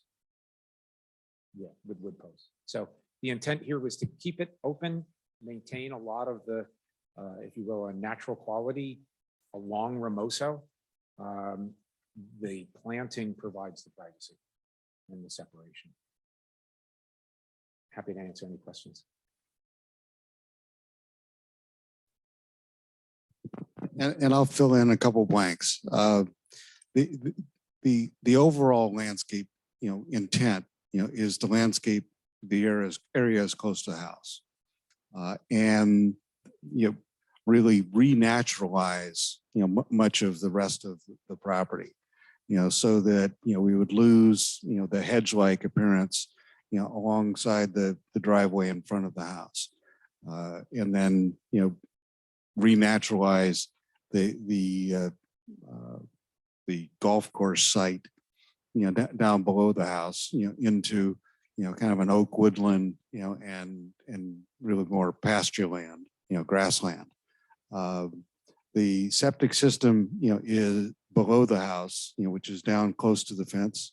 The lower fence, is actually going to be quite disturbed by that work, but it's out from underneath the trees, and it's really intended to put it back into grassland. The perimeter fencing is not, intending to be, replaced. As Bob talked about, the most egregious being the red around the orchard. It really, we saw that as an opportunity, with the demise of the blue oak that's, in that area, to actually be, the one area that we potentially might be able to protect a fruit orchard.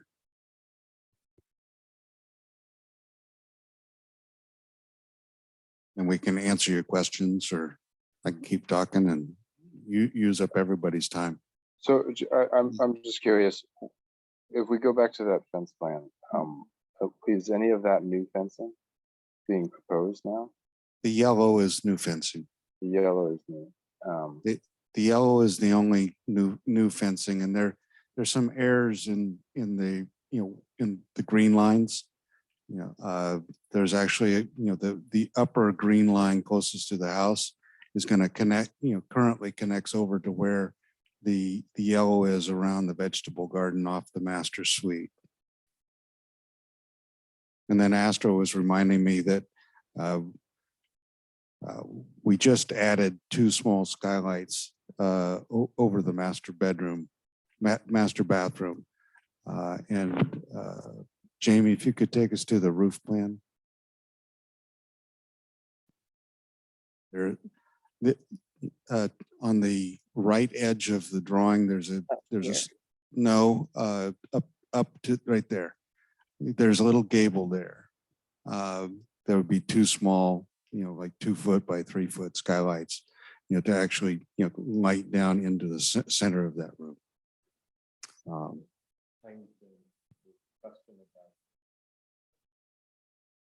They're already removed. All the pines have been removed. The deodora cedars have been removed. Our intention is to remove, all of the juniper along the edges, finding the little oaks that are in there, but definitely preserve. We actually met with Mr. Heppel this afternoon, again, to, review some of the things that, around the island of land between the Ramoso and our, kind of cross driveway. There's some pretty special oak, scrub oak trees there, that some of them are doing really well and some of them aren't, but those that, all of them are actually doing what, Bill described as their natural regeneration from the roots, and, part of the cleaning up of the area and getting rid of there was a big pine in the front, is actually bringing light into those scrub oaks again.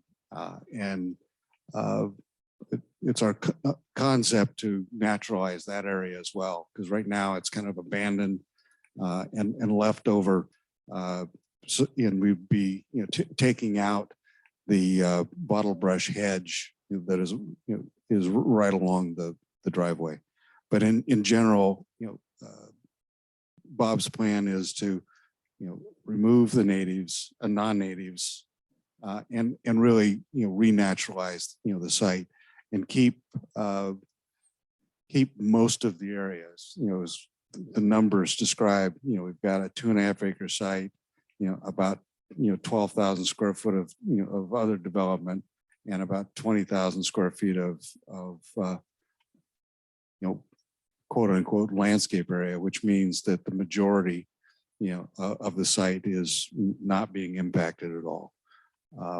It is our intent, as Jamie indicated, our recalcitrance in changing, the orchard fence, it was a fence that is mostly invisible, and we'd really like to be able to keep that, as an existing feature.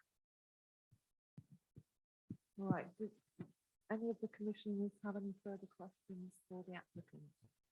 I just want to check in with Bob that we talked about junipers going, there's some oleanders there too. They're gonna go, right? Acacia. But redwood. Are there gonna be redwoods left when we're done, or all the redwoods are going?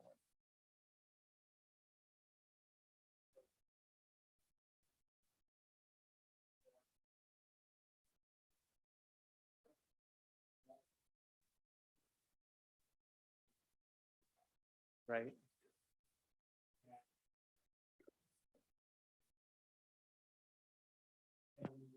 Redwoods, two significant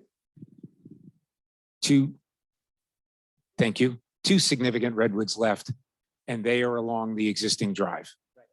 And they are in marginal condition.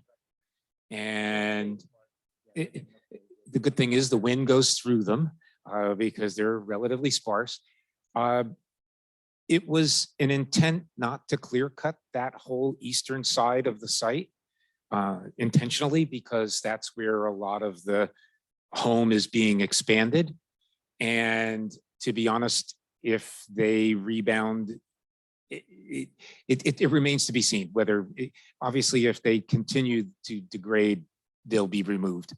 They'll be a hazard. But right now they're in limbo. Okay, I mean, it's such a spectacular site that they sort of stand out as being an anomaly, having them there. It's sort of a shame to not put some sort of an oak tree there or something. We agree. The oaks that are lower on the hill between the redwoods and Ramoso are rebounding now that we've got this water system and an incredible winter. And so all of those are taking off because the redwoods that were all interplanted are all gone. And so I think we're going to see this spring quite a flush, and that'll be the determining point on the redwoods if they can turn the corner. But in the meantime, those oaks are all coming on. Yeah. I mean, let's hope that they just die, just kind of for the purity of the place. They really don't belong there. Point of view.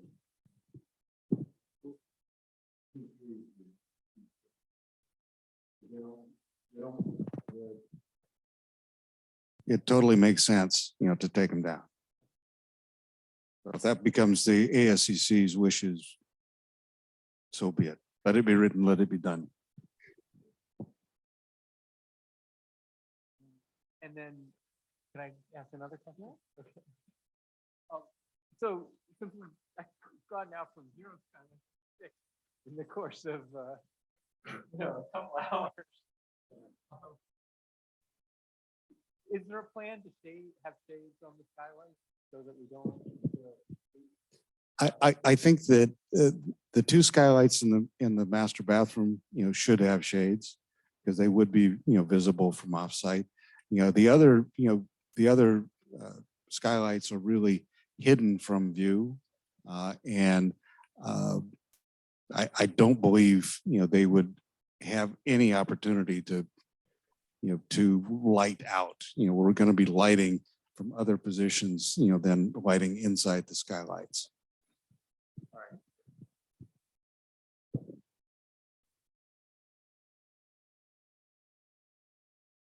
That's all. Commissioner Chung, do you have any questions? I guess the only one I have in addition to Al's questions is regarding the fencing. I mean, we have these ordinances and everybody follows them, and it seems a little bit unusual for somebody to just say, we'd like to not follow them. It would be nice to not follow them. I, I think I can sort of, my understanding of orchards is that you need a lot more than a high fence to really protect fruit trees, but I've heard this desire to have the high fence for an orchard, and I've heard it expressed that allowing wildlife to flow through the rest of the site is something that is desired, which is something that I appreciate, and I think is really taking advantage of something wonderful that Petrola Valley has to offer, in being able to see that wildlife pass through. Would the applicant consider, in exchange for being allowed to keep that taller existing fence, removing the other fencing, the green fencing around the perimeter of the site, since it was expressed that allowing wildlife through the site is something that was desired? Just to have some kind of balance in how we're treating the policies.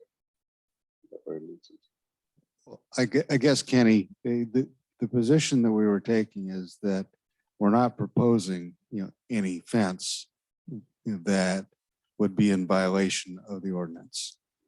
We were only retaining, what was in existence before the ordinance was in place. And since this is an adaptive reuse project, where we're trying to follow, patterns of existing use, it was our intention to be able to keep those things, rather than having to demolish everything. I asked the question, to staff, at what point is there a nexus for complete compliance on a site? It had been described as when you demolish a house, you have to make the entire site, compliant. And I don't think that's, actually the case. If the site had nothing on it, then everything on this, being proposed would have to be in compliance. And there are all kinds of, places in the ordinance that, provide, opportunity, when you're not exceeding 50% of the value.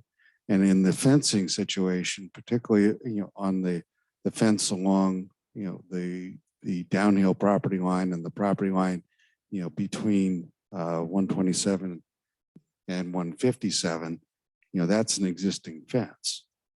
And, it's our hope and desire to keep those things in place.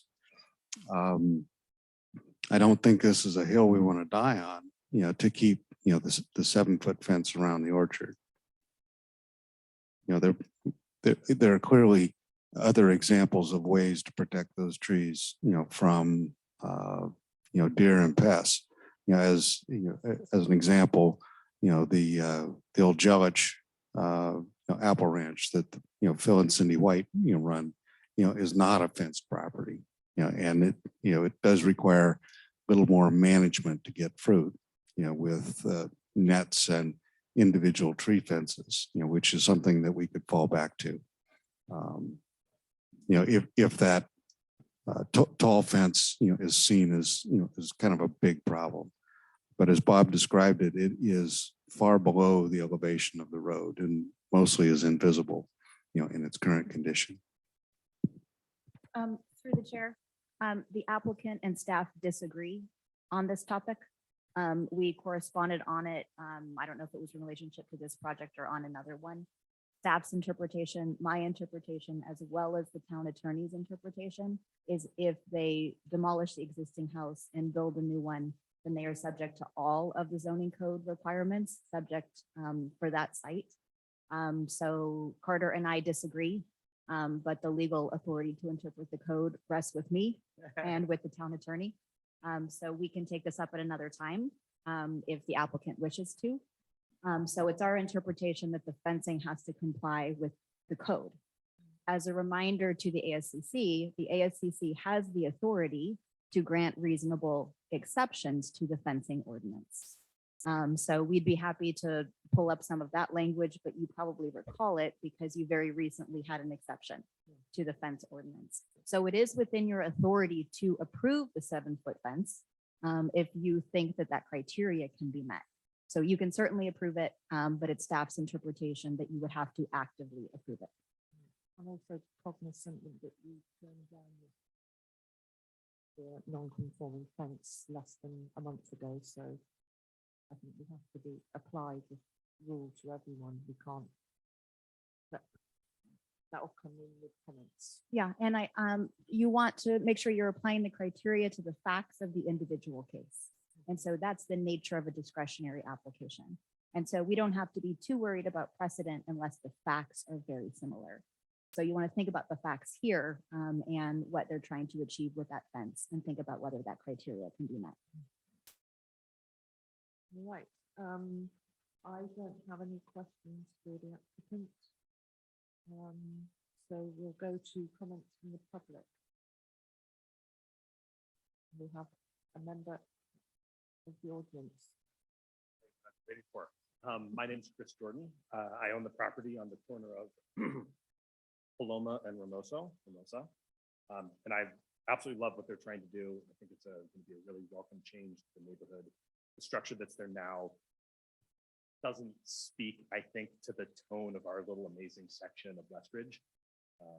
What they're trying to do with the landscaping. I wasn't even thinking of talking about fencing, but since that seems to be the hot topic right now, I have walked down that street more times than I can count, and I didn't even know there was a fence there. So I would consider myself an expert on this particular fence, having seen it 1,000+ times, and I see no reason why it can't stay if it feels some sort of value for them. So as a neighbor who looks up on the trees that you guys recently trimmed, I think it was a great addition. That's such a beautiful skyline from my view, sort of looking up. Having way fewer trees actually makes it much more. I can only imagine the view looking out. So yeah, from a neighbor, I saw that no one in our area left any comments. By the time I figured I should send something, it was too late. So I've been sitting here waiting for 2 hours to give you my 90 seconds of it. So thank you very much. Thank you, Mr. Jordan. Do we have anybody in the audience? On Zoom, we have Kevin Lynch. Please go ahead, Kevin. We lost him. If it's all right with the commissioners, we'll just give him a second and see if he pops back in.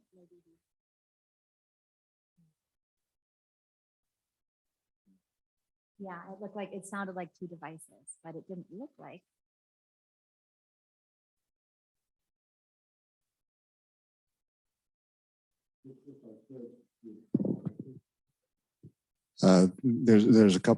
There were a couple things on my list that, I wanted to attend to that I didn't yet. On the lighting plan, the one light, that we have the most of, is actually a wall light, that is down at about shin level. And the goal of that light is to provide light on the ground, so that we can keep the sky dark. This is a tremendous sight, for, seeing the stars. So the lighting plan has been purposely, really designed, to try to keep that that sky as dark as possible. Okay, now we have, it looks like Laura or Laurel Lynch, maybe the same folks. Say again. Hello, this is Kevin Lynch. Can everybody hear me? Yeah. So I'm the neighbor at the downside southern slope of the property on the steep side. And I just have some concerns about the drainage and sewer plans. And just would like any comments about that if possible, because having gone through these atmospheric rivers, the amount of water coming off the hill was tremendous this past December and January. So I noticed there were some exceptions and some further work needed on some of the hydraulic and geotechnical. So I wanted to know what the status of those things was. I can speak a bit to that. The geotechnical report will be reviewed again at the time of building permit submittal. And I didn't touch too much on myself on the drainage being proposed because we are reviewing the site design. However, I do know that it has been, there are conditions that are in the attachments that do apply to exactly what your concern is. So they definitely will be addressed at the time of building permit submittal. If there are items that you want to bring to, our attention right now, that's great. So that can also just be, that can be definitely taken into consideration at the time of building permit submittal. Sure, yeah, I think my main concern is the sizing of the drainage for the hardscapes off the 2 ADUs. And then the septic system, there's an alternate proposed septic system and a primary one. And I don't understand the reason for 2 different ones on the plan and how that all works out. So we don't have to do this tonight. I just wanted to make, aware and make sure I was in the loop somehow to understand those things. I think Mr. Waugh is prepared to speak to you about this if you'd like to hear. Yeah, Hi, absolutely. hi, Kevin. It's nice to talk to you again. Hey, Carter. This is Carter. The septic system, is indicated as a primary, and a secondary system. But those are two completely adequate leach field sizes. It is a requirement of the San Mateo County Health Department. It's really a standard throughout the state that when a site has to have its own on-site sewage disposal system, you have to set aside enough room to do one system and an entire replacement system in case of failure. And this is to make sure that sites are big enough to handle the anticipated septic load. The site is being coordinated from a drainage and a septic system standpoint between our septic engineer, our civil engineer, the town's civil engineering consultant, and the county health department. So there is truly adequate peer review for this. It's also being confirmed through our geologist and the town's geologist to make sure that the existing slopes and the existing ground is not going to be displaced with additional drainage. The impervious surface that's currently draining onto your or towards your property is far in excess of what we're proposing. We're actually reducing the impervious surface that is facing your side of the hill by about 50%. And it's for sure has had and will continue to have through the building permit process, as Jamie has indicated, a lot of peer review to protect you against any potential drainage caused issues. It is not the intent of our project or anything else to have any drainage problems on your site. No, and I understand that. I just wanted to make known that there's a lot of water that comes off the hill. You just have to deal with it. I don't disagree. There was a squirrel hole halfway up the hill in that field there where the leach field's going to go that had 6 inches of water bubbling out of it during the big atmospheric river. It looked like a water fountain with all the water coming down the hill. So your house and my house too. Okay, that's all I had. Do we have any other public comments? There are no other hands up. Right, and none from the audience. So in that case, I will close the public comment and come back to our commissioners for discussion. Commissioner Chung, would you like to go first? Sure. So I think overall, it's pretty clear that this is going to be an improvement for the site and for the neighborhood. I don't think that's a stretch. I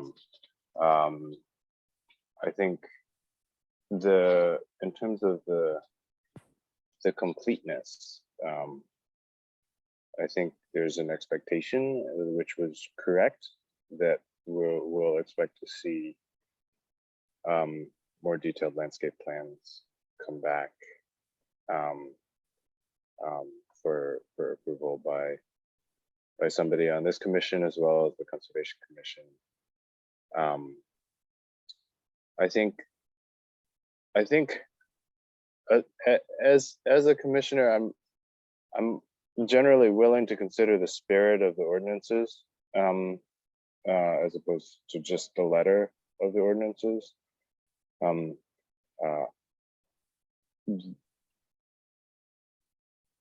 With regard to the fence, I also think that if Gilich Ranch thought a 7-foot fence would make it so that they could keep their produce without netting their trees, they would do that. So I think this, I don't feel that we're in a position to overrule the planning staff on the need for this to include a compliant fence plan. Beyond that, I do appreciate the reduction in impervious surface from what is currently there, along with the clarification that the addition over what was described in the plans is minimal and within the allowance. The lighting, I think it does need to be looked at with regards to safety. There is one of the things that a lot of the neighbors value in this community is being able to see the stars. And so what that means is that what we typically approve is lighting that exists for safety only, and that has controls that minimize how much those lights are on when they're not needed. And so I think we would ask for a lighting plan to come back for review by one ASCC member as well. Which is to say that I'm inclined to approve overall, but with these conditions. For the landscape plan, a detailed landscape plan. We do have the Conservation Committee does routinely review plant by plant, at the building permit level of specificity, and I think that we should take advantage of that. Most find it helpful. I think You're that's fading, it. Kenny. Sorry. I guess the one other thing is that we would expect the siding color to be updated to meet the ordinances as well. And that's it for me. I'm sorry, Kenny, we couldn't hear you very well. What do you want to be updated? Sorry, the siding color. The LRV exceeds the 40% at 42, which Yeah, that has to be revised according to the numerical standards. So I think we just have agreement that that has to be changed. Yeah. All right. Thank you, Kenny. Did you have anything else? No, that's it for me. All right. Thank you, Commissioner Chung. Commissioner Sill. Okay, let's see. First of all, thanks for spending so much time with me at the site today. That was very helpful. It's an incredible site. And put a picture of what you're trying to do now that I walk around. It's a great spot. I think the proposed house really exceptional.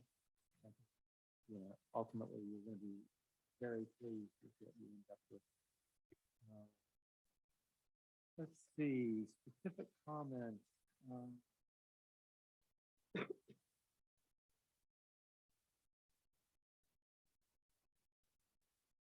Lighting plan, you know, when I look at it, there's a ton of fixtures, but a lot of the fixtures were very low lumen. So I wasn't too concerned about the lighting plan, except I did think that there was too much lighting right at the entryway. It just seemed to me that you know, there's a lot going on at the entryway, and I'd like to see, to take a look at reducing the lighting there. And then there was one area of the back patio that seemed to me that it was overdone with lighting. But in general, I felt that the lighting plan was pretty well thought out. The materials and the colors, I think that they're great. I'm thrilled that we're getting rid of thousands and thousands of feet of artificial turf.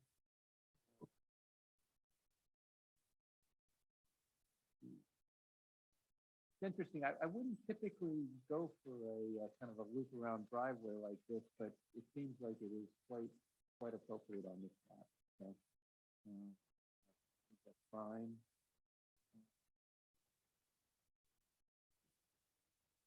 I'm kind of torn on the 7-foot fence. I really am reluctant to approve the fence. I appreciate that in this case, maybe it's not that visible, but I'm just really afraid of approving high fences, and then the next time somebody shows up, they say, well, you did it here, you did it there. And so while I understand the reasoning, my preference would be to see the 7-foot fence.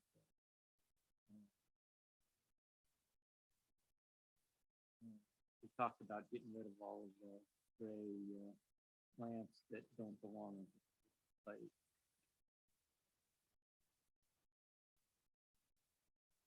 So from my point of view, I'd like to see an ASCC commissioner review a modified lighting plan, and I'd like to see the 7-foot fence.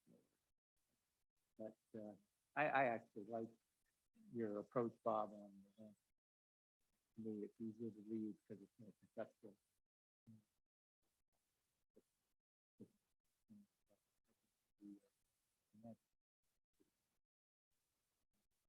And I think that Jamie's analysis of finding the design guidelines is quite reasonable.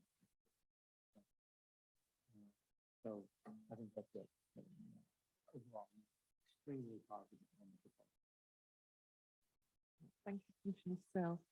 I'm majorly in agreement with my fellow commissioners.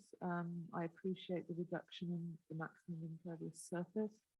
I concur with conservation with the removal of the redwoods and with the condition of approval that a revised landscape plan come before the ASCC and conservation. But I do agree with staff about the removal of the non-conforming fencing. We apply the rule and we like to be uniform rather than, so I want to stay with a conforming fence. I also agree with the staff about reduction in the lighting, but I think it would be fine to come back to one ASCC member. Also delighted that all the artificial turf is down. And the only thing with the landscaping plan at the moment, I think there was a bit of an overpreponderance with the toy on. But is that just me? Because I always find they hit me on the head and they grow straggly. So, but I love toy on.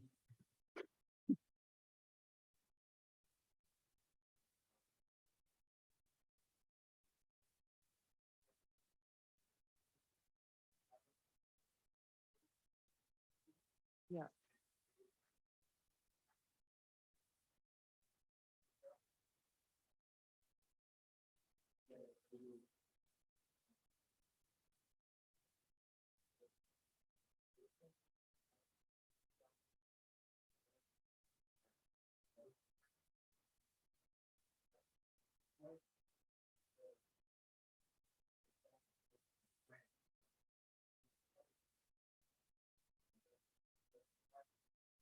sorry, can you pass the mic?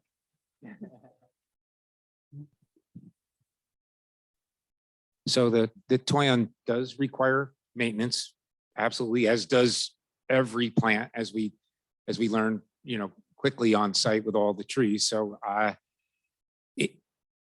Manzanita there, I think, would be a little too open and not provide quite the screening that we were trying to get, especially views on the east side of the house looking from Hermoso up. If we had, I think the oaks are going to do a majority of the screening.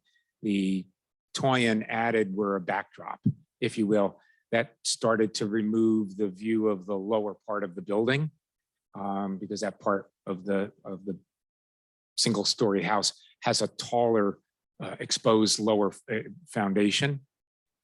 I just thought there was quite a lot of them. Yes, So, yeah. well, yes, I don't disagree. We will look at it as part of our landscape upgrade. Thank you. And then specifically with the lighting plan, I thought there might be too many in the pool and again, one of our former commissioners always used to say, who wants to see themselves in a spa?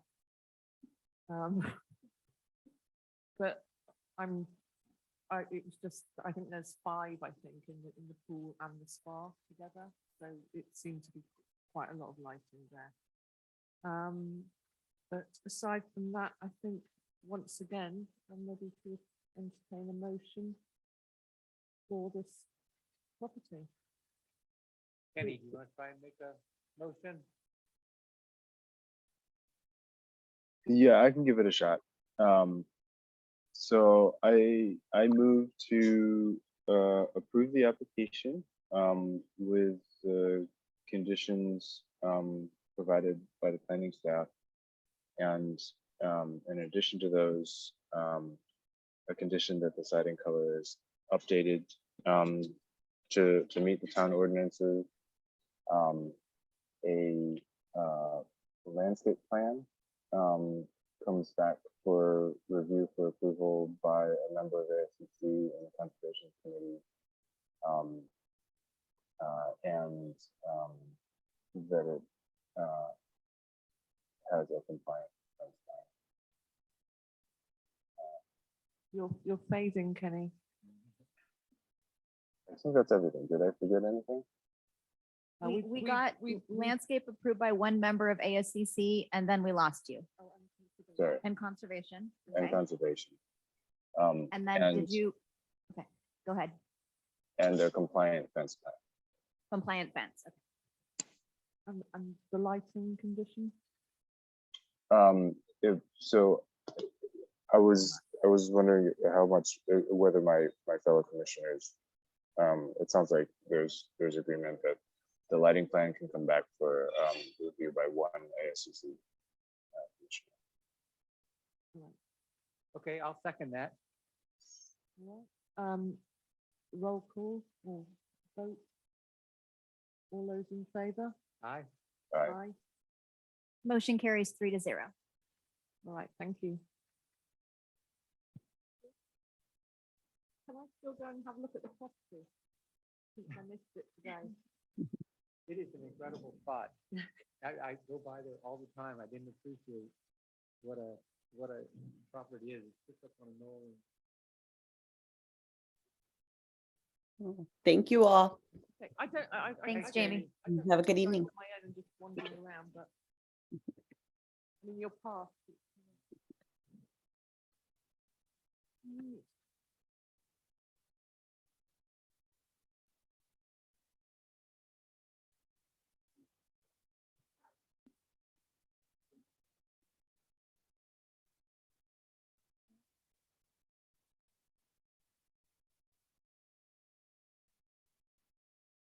Right.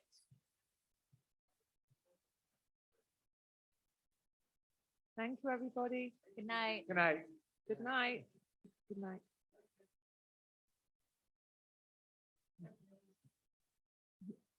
Kenny Carter is saying good night. Oh, you're not talking into the Thank mic, you. Carter. Okay. Right. Good night. All right, so we'll move on to commission reports. Commissioner Chung, do you have anything to report? No, I owe Laura a response on one thing. Okay, I What's think that you might have been a bit busy. Sorry about that. No, I think, well, I'm just saying, I'm joking with you. I think you might have been a bit busy with other things. Right, Commissioner Sill. I haven't been involved in anything. It's been 2 weeks. Yeah. Yeah. All right, I did review the 41 Georgia Lane. And the light reflectivity of the garage door and the landscaping plan, and both were fine. So that was the only thing I have done. Yeah, and I know that stuff is coming to each of you, I think, because I've been talking with planners. So I think, Al, you're about to get something. And then I asked for Kenny to weigh in on 228 Westridge is back for the final approval of the landscaping plan. So that one's back. Is that Mr. Jones? Yeah. So they've submitted that, and then I've asked Kenny to weigh in as well as member of conservation. So we'll be working on that in the next couple weeks. Right, okay. And so we'll close commission reports and go to Laura for the staff report. Okay, so a couple things going on. We have been working with the council to schedule the interviews for the ASCC members, and my understanding is that they have the date now and they're just confirming the availability of the applicants. I'm sorry, I don't know the date because there's other staff members working on it, but I know that they are working on that to get folks into place. And then once they're appointed, I have already in the past spoken to Dave and Megan about joining us for a training session to bring them back in and to give some training to the new ASCC members. So we'll be working on that as soon as people are seated. So we're hoping that'll be a good way to go. That's a great idea, Laura. That is a great idea. Thank you. So we can pass along some of their long wisdom. Yeah. So that's going to be upcoming. Since everyone's been talking about it at the council meeting, I'll go ahead and tell you I'm going on vacation. I don't know why it has become town-wide importance, but it is for whatever reason of town-wide importance that I'm going on vacation. They can't do anything without you, Laura. I'm telling you. So I'll be gone. The next ASCC meeting on the 24th is canceled. And then we do right now have items for the May 8th meeting, but we're going to have to confirm that we're going to have a quorum of ASCC members. So that date right now is tentative. So more upcoming on that, depending on how the timing of everything works out. So staff will be in touch with ASCC members and applicants to make sure that we can keep those projects moving. And we have reminded council of the importance of having 5 ASCC members. And so we staff wanted to say thank you to ASCC members. We know you're volunteers, and I know it's been extra burden having only 3 of you and the pressure to come to meetings. So thank you for that and helping us to keep projects moving. Well, thank you, Laura, for keeping us going as well. Thank you. Thanks, I appreciate that. And staff members, Mr. Robinson and Miss Bourne or Ms. Bourne. And then just because I know sometimes you continue to track projects as they move forward, you've done a preliminary review on the Priory projects, and we are taking that. They had several different aspects of that kind of in a phased application. We're taking that to Planning Commission for their preliminary review, and that is scheduled for May 3rd right now. Their review is a CUP update? Yes. Yeah. So we wanted to get their feedback so that we can advise Priory on the best way to phase their projects. So we're working really closely with them to come up with the best plan. And then the council is scheduled to review the housing element again on May 10th. So those are the important milestones from my team. Thank you. Thank you very much. I noticed that we do not have the minutes in the packet because they weren't ready for tonight's meeting. So I think those are being postponed to the next meeting. And so with that, I think we may adjourn the meeting. Yes, there are no members of the public in the room. We actually technically should take public comment on the reports. Oh, We have two members of the public out in Zoom, and one of them is our planning commission liaison. So either the two members of the public on Zoom wish to make any public comments. you don't have a town liaison this week. No, we don't. There were some scheduling things. And I do not see any hands up. So I think, back to you, I think we can adjourn. All right. Meeting adjourned. Thank you, Kenny. Good night, Kenny. Good night, Yeah. Kenny. Have a good night.